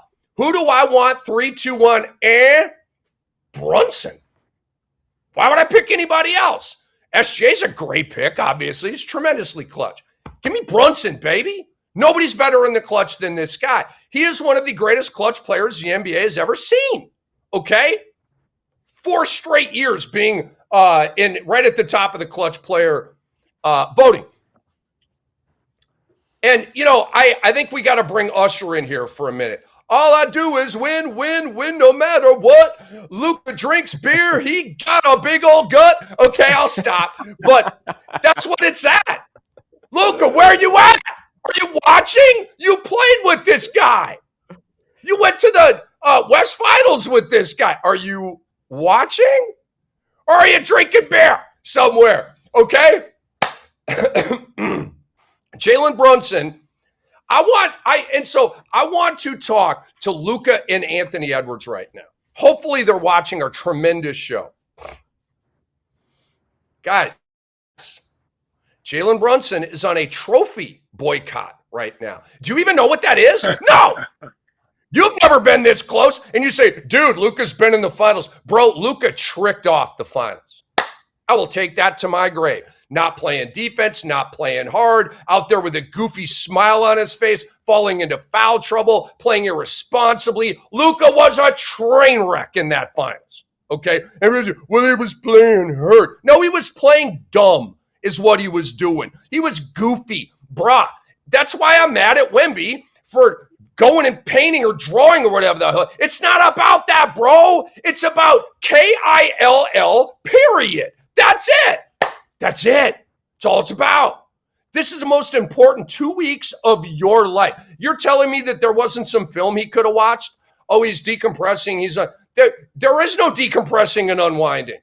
If you like never sleep, okay, cool. It's about winning right now. Okay, Jalen Brunson's on a trophy boycott. He refuses to be in the same room as the Larry O'Brien trophy. He won't do it. Hey, we want you to do this interview with so-and-so. Is the trophy? Is there trophy imagery anywhere? Well, yeah, it's everywhere. We have the signage all over the place. Well, then I'm not doing it. That's where Brundog is at right now. Jalen Brunson said he hasn't paid attention to the vibes around New York during the NBA Finals, saying, quote, not until it's over. Luka and Ant-Man, are you taking notes? Grab a pen, little sheet of paper, maybe a note in your phone, okay?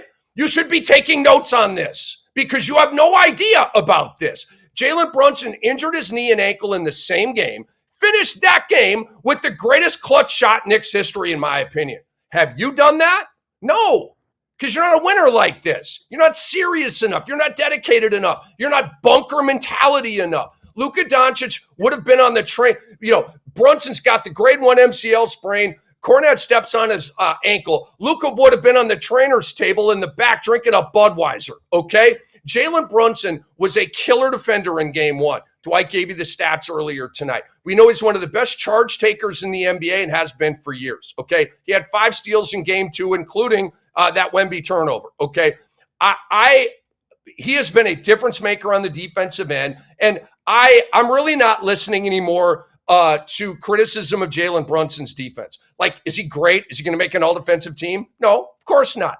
But he's not bad. It's like, remember Jokic? Oh, Jokic sucks on defense. No, he doesn't. He does not suck on defense, okay? Is he great? No. Is he impactful? A lot of times, yeah. He is almost 2 steals per game, okay? That's among the league leaders. He's got great hands and anticipation and smarts and all that. Jalen Brunson, as I wrap up here, guys, Jalen Brunson is locked in like Magic Johnson used to be, like Kobe Bryant used to be. Dwight knows this, and AM, I bet you know this too. It's called the Magic Bunker. It's called the Kobe Bunker. It's called the Brunson Bunker. We don't have an Ant-Man bunker. We don't. We don't have a Luka bunker, okay? Because you got to be serious. You got to be a hardcore son of a you-know-what, okay, to be in a bunker. Because you know when you're in a bunker, you're not eating, you're not drinking, you're not seeing your family, you're not watching Netflix, you're not in Central Park painting a damn statue or whatever the hell Wemby was doing. You're not doing that, okay? Nothing else matters except the ring. Jalen Brunson, the ring has always been the thing. Luka, is the ring the thing? No. Ant-Man, is the ring the thing? You haven't shown me it yet. And lastly, this is the you know the rest of a full-time killer. Oh, I brought it back. That's right. Jalen Brunson is giving Ant-Man and LUKA a glimpse at what a full-time killer looks like. Because, of course, Ant-Man and LUKA are phenomenal players, but they are part-time killers. A.M. Pfeffer, you're up. You know, I loved all of that because, and I got a different rant, but you know, one thing I could tell you, we do what we do, and you get old enough, certainly, you obviously lose a little bit of that, like, feeling, that love when you get in your teens and 20s of, like, players, and you know, some of it is just objective, and then you don't have that same, like this guy Brunson, man, where he's brought me to emotionally in the last year, 18 months, I love this guy. I love him so much. I love what he's done for me, like the way I feel watching basketball and the Knicks and like it's the best. I love him so much. I hope millions and billions around the world feel the same. My rant is a little different. My rant is this. I literally physically need the Knicks to sweep the series. Why? Why is it so important that they win by Wednesday night? Because guys, man, I got a fever. Literally, I've got World Cup fever. Like I've been bitten, man. Like this thing starts on Thursday in Mexico, and like I cannot be distracted by a Knicks Spurs series right now. Like I am so in on what's going on. The much maligned United States team has been taking it in the shorts for 2 to 3 years at this point. Like they have no business being on the stage. They shouldn't even be in the World Cup if they weren't otherwise hosting. Well, I don't want to hear any of that, all right? They beat Senegal in the warm-up game, and they were absolutely the better team against Germany just 2 days ago for most of that match. You got 7 core guys on that team that are real deal Premier League players, okay? Pulisic and Balogun, like we've never had, with all due respect to Landon Donovan, Josie Altidore, Clint Dempsey, who were nice strikers and fun to watch in the day, dude, they're not Balogun and Pulisic who are like real actual scorers, Premier League guys. And our midfielders and a couple of our guys in the back half, like they're real. They're Premier League players. Our goaltending suspect. But you know, ESPN came out with the top 50 players. Seriously, like look at Dest, look at McKennie, you know, like look at Jedi Robinson, who had the unbelievable goal the other day. Like these are real guys. You know, but the top 50 players were just announced from the World Cup on ESPN. Not one United States player was on the top 50 out of this World Cup, but we still got guys. And I'm not saying that I'm like World Cup fever because of the United States, though I'm excited for them. Who knows if they even get out of the group stage, like Paraguay and Turkey and Australia, like could happen if they don't even make it out of there. But this is exciting, man. Like Spain, like there's no like clear-cut team that's out there. Spain, France, England, these guys, like, they're all amazing, and plenty of other teams right below them. And Brazil's not even counted really in the top 5 anymore. So it's going to be exciting. I'm pumped. I don't mean to distract from the NBA Finals. We'll bring it back. But, you know, like we were talking a little bit of fever earlier. I got the fever, guys. I got it. I'm feeling it. I cannot wait. I'm so pumped. I'm so pumped that like 8 games are here in Los Angeles. And where this is going, it's going to be a fun month after this. Go Knicks. F them picks. Guys, please get it done in 4. In Brunson, we trust. So I gotta interject a question for you guys, a little pop quiz. So you said fever. Every time I hear that word, I think of one thing. Okay? Cowbell. More cowbell. More cowbell. He just nailed it. So Dwight, do you remember the Christopher Walken skit on Saturday Night Live where Will Ferrell and his gut is hanging out? He's got the wig on and he's like overplaying the cowbell. It's the greatest thing Saturday Night Live's ever done, in my opinion. You know, especially as a musician. And, you know, I'm powerful, so I've had overplaying issues and turn the volume down. Like, I can completely relate to that. But Bruce Dickinson comes out. You go, I got a fever.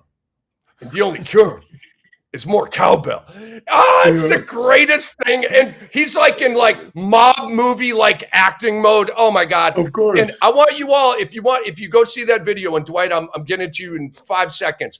Watch Jimmy Fallon in the background to the left of the shot. All he's doing is turning around and like not looking and covering his mouth because he can't contain the freaking laughter. It's the greatest skit they've ever done. Big fella, bring us home. No, I'm just going to continue on the script that my good friend uh, and Los Angelian A.M. Pfeffer is talking about in regards to the Spurs Knicks series, hopefully finishing on Wednesday night. So the United States of America's complete focus can shift from the NBA to the World Cup. This is what I want to say. As much as I don't like conspiracy theories, as much as I don't like when Rick in our group chat talks about this game being rigged and or fixed and or being swung in a certain way, as much as I don't like, although I find it hilarious, Tony Brothers in a number 74 Spurs jersey attempting to block Jalen Brunson's layup attempt. I do like the picture, and there it is. I am not one for conspiracy theories, but however, the Knicks are too good. I have to give them their credit. Do I want to see the Spurs win tonight? Do I want to see them win game 4 on Wednesday night? Yes, I do. But what I don't want to happen, in all seriousness, I'm not naive. I'm not a fool. I understand it's the world we live in.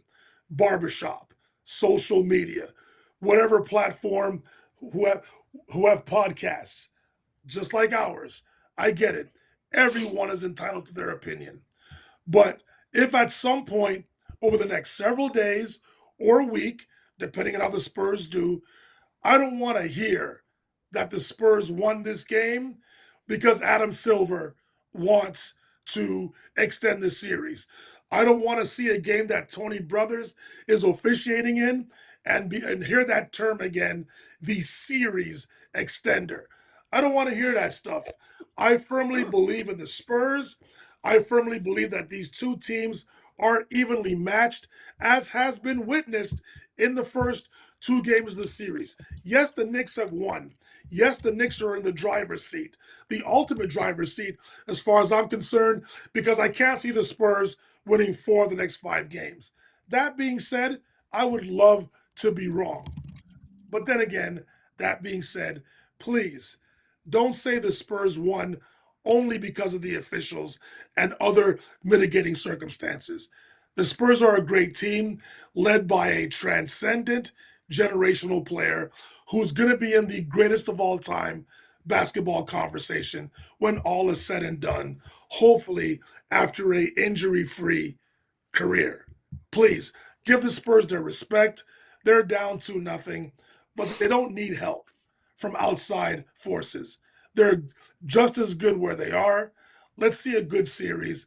And again, I hope the Spurs can pull off a miracle, and I'm calling it a miracle. Let's hope they pull off a miracle and make this a series. Do I think it'll happen? No, I don't, but I want it to. But when it does, please don't blame the officials. Don't blame the NBA office. And worst of all, don't blame number 74, the series extender, Tony Brothers. Well, Dwight, what I would say back to that is then don't have 10 shady, fishy-ass calls in one basketball game. And then I won't bring it up, and I won't make it a narrative. You mentioned help.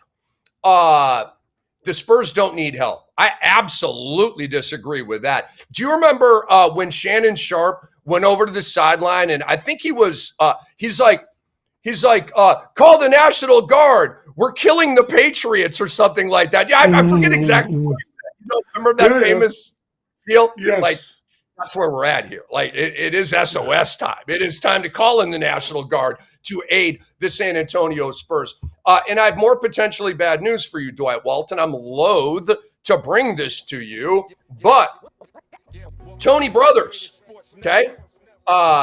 Will Tony Brothers officiate another game in the NBA Finals? You would think to yourself, I think he's done enough damage here. Game 5, OKC San Antonio, game 2 of this series.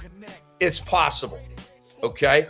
And what the NBA does very smartly, they don't schedule every game in advance, okay? So they've got the series extender in the back pocket just in case they need to pull him back out for perhaps a game 4 to get shady, get the series back to San Antonio. The Spurs somehow win, and now all of a sudden we have a 6-game series and not a sweep. And at that point, the NBA and their TV partners are back in the bread.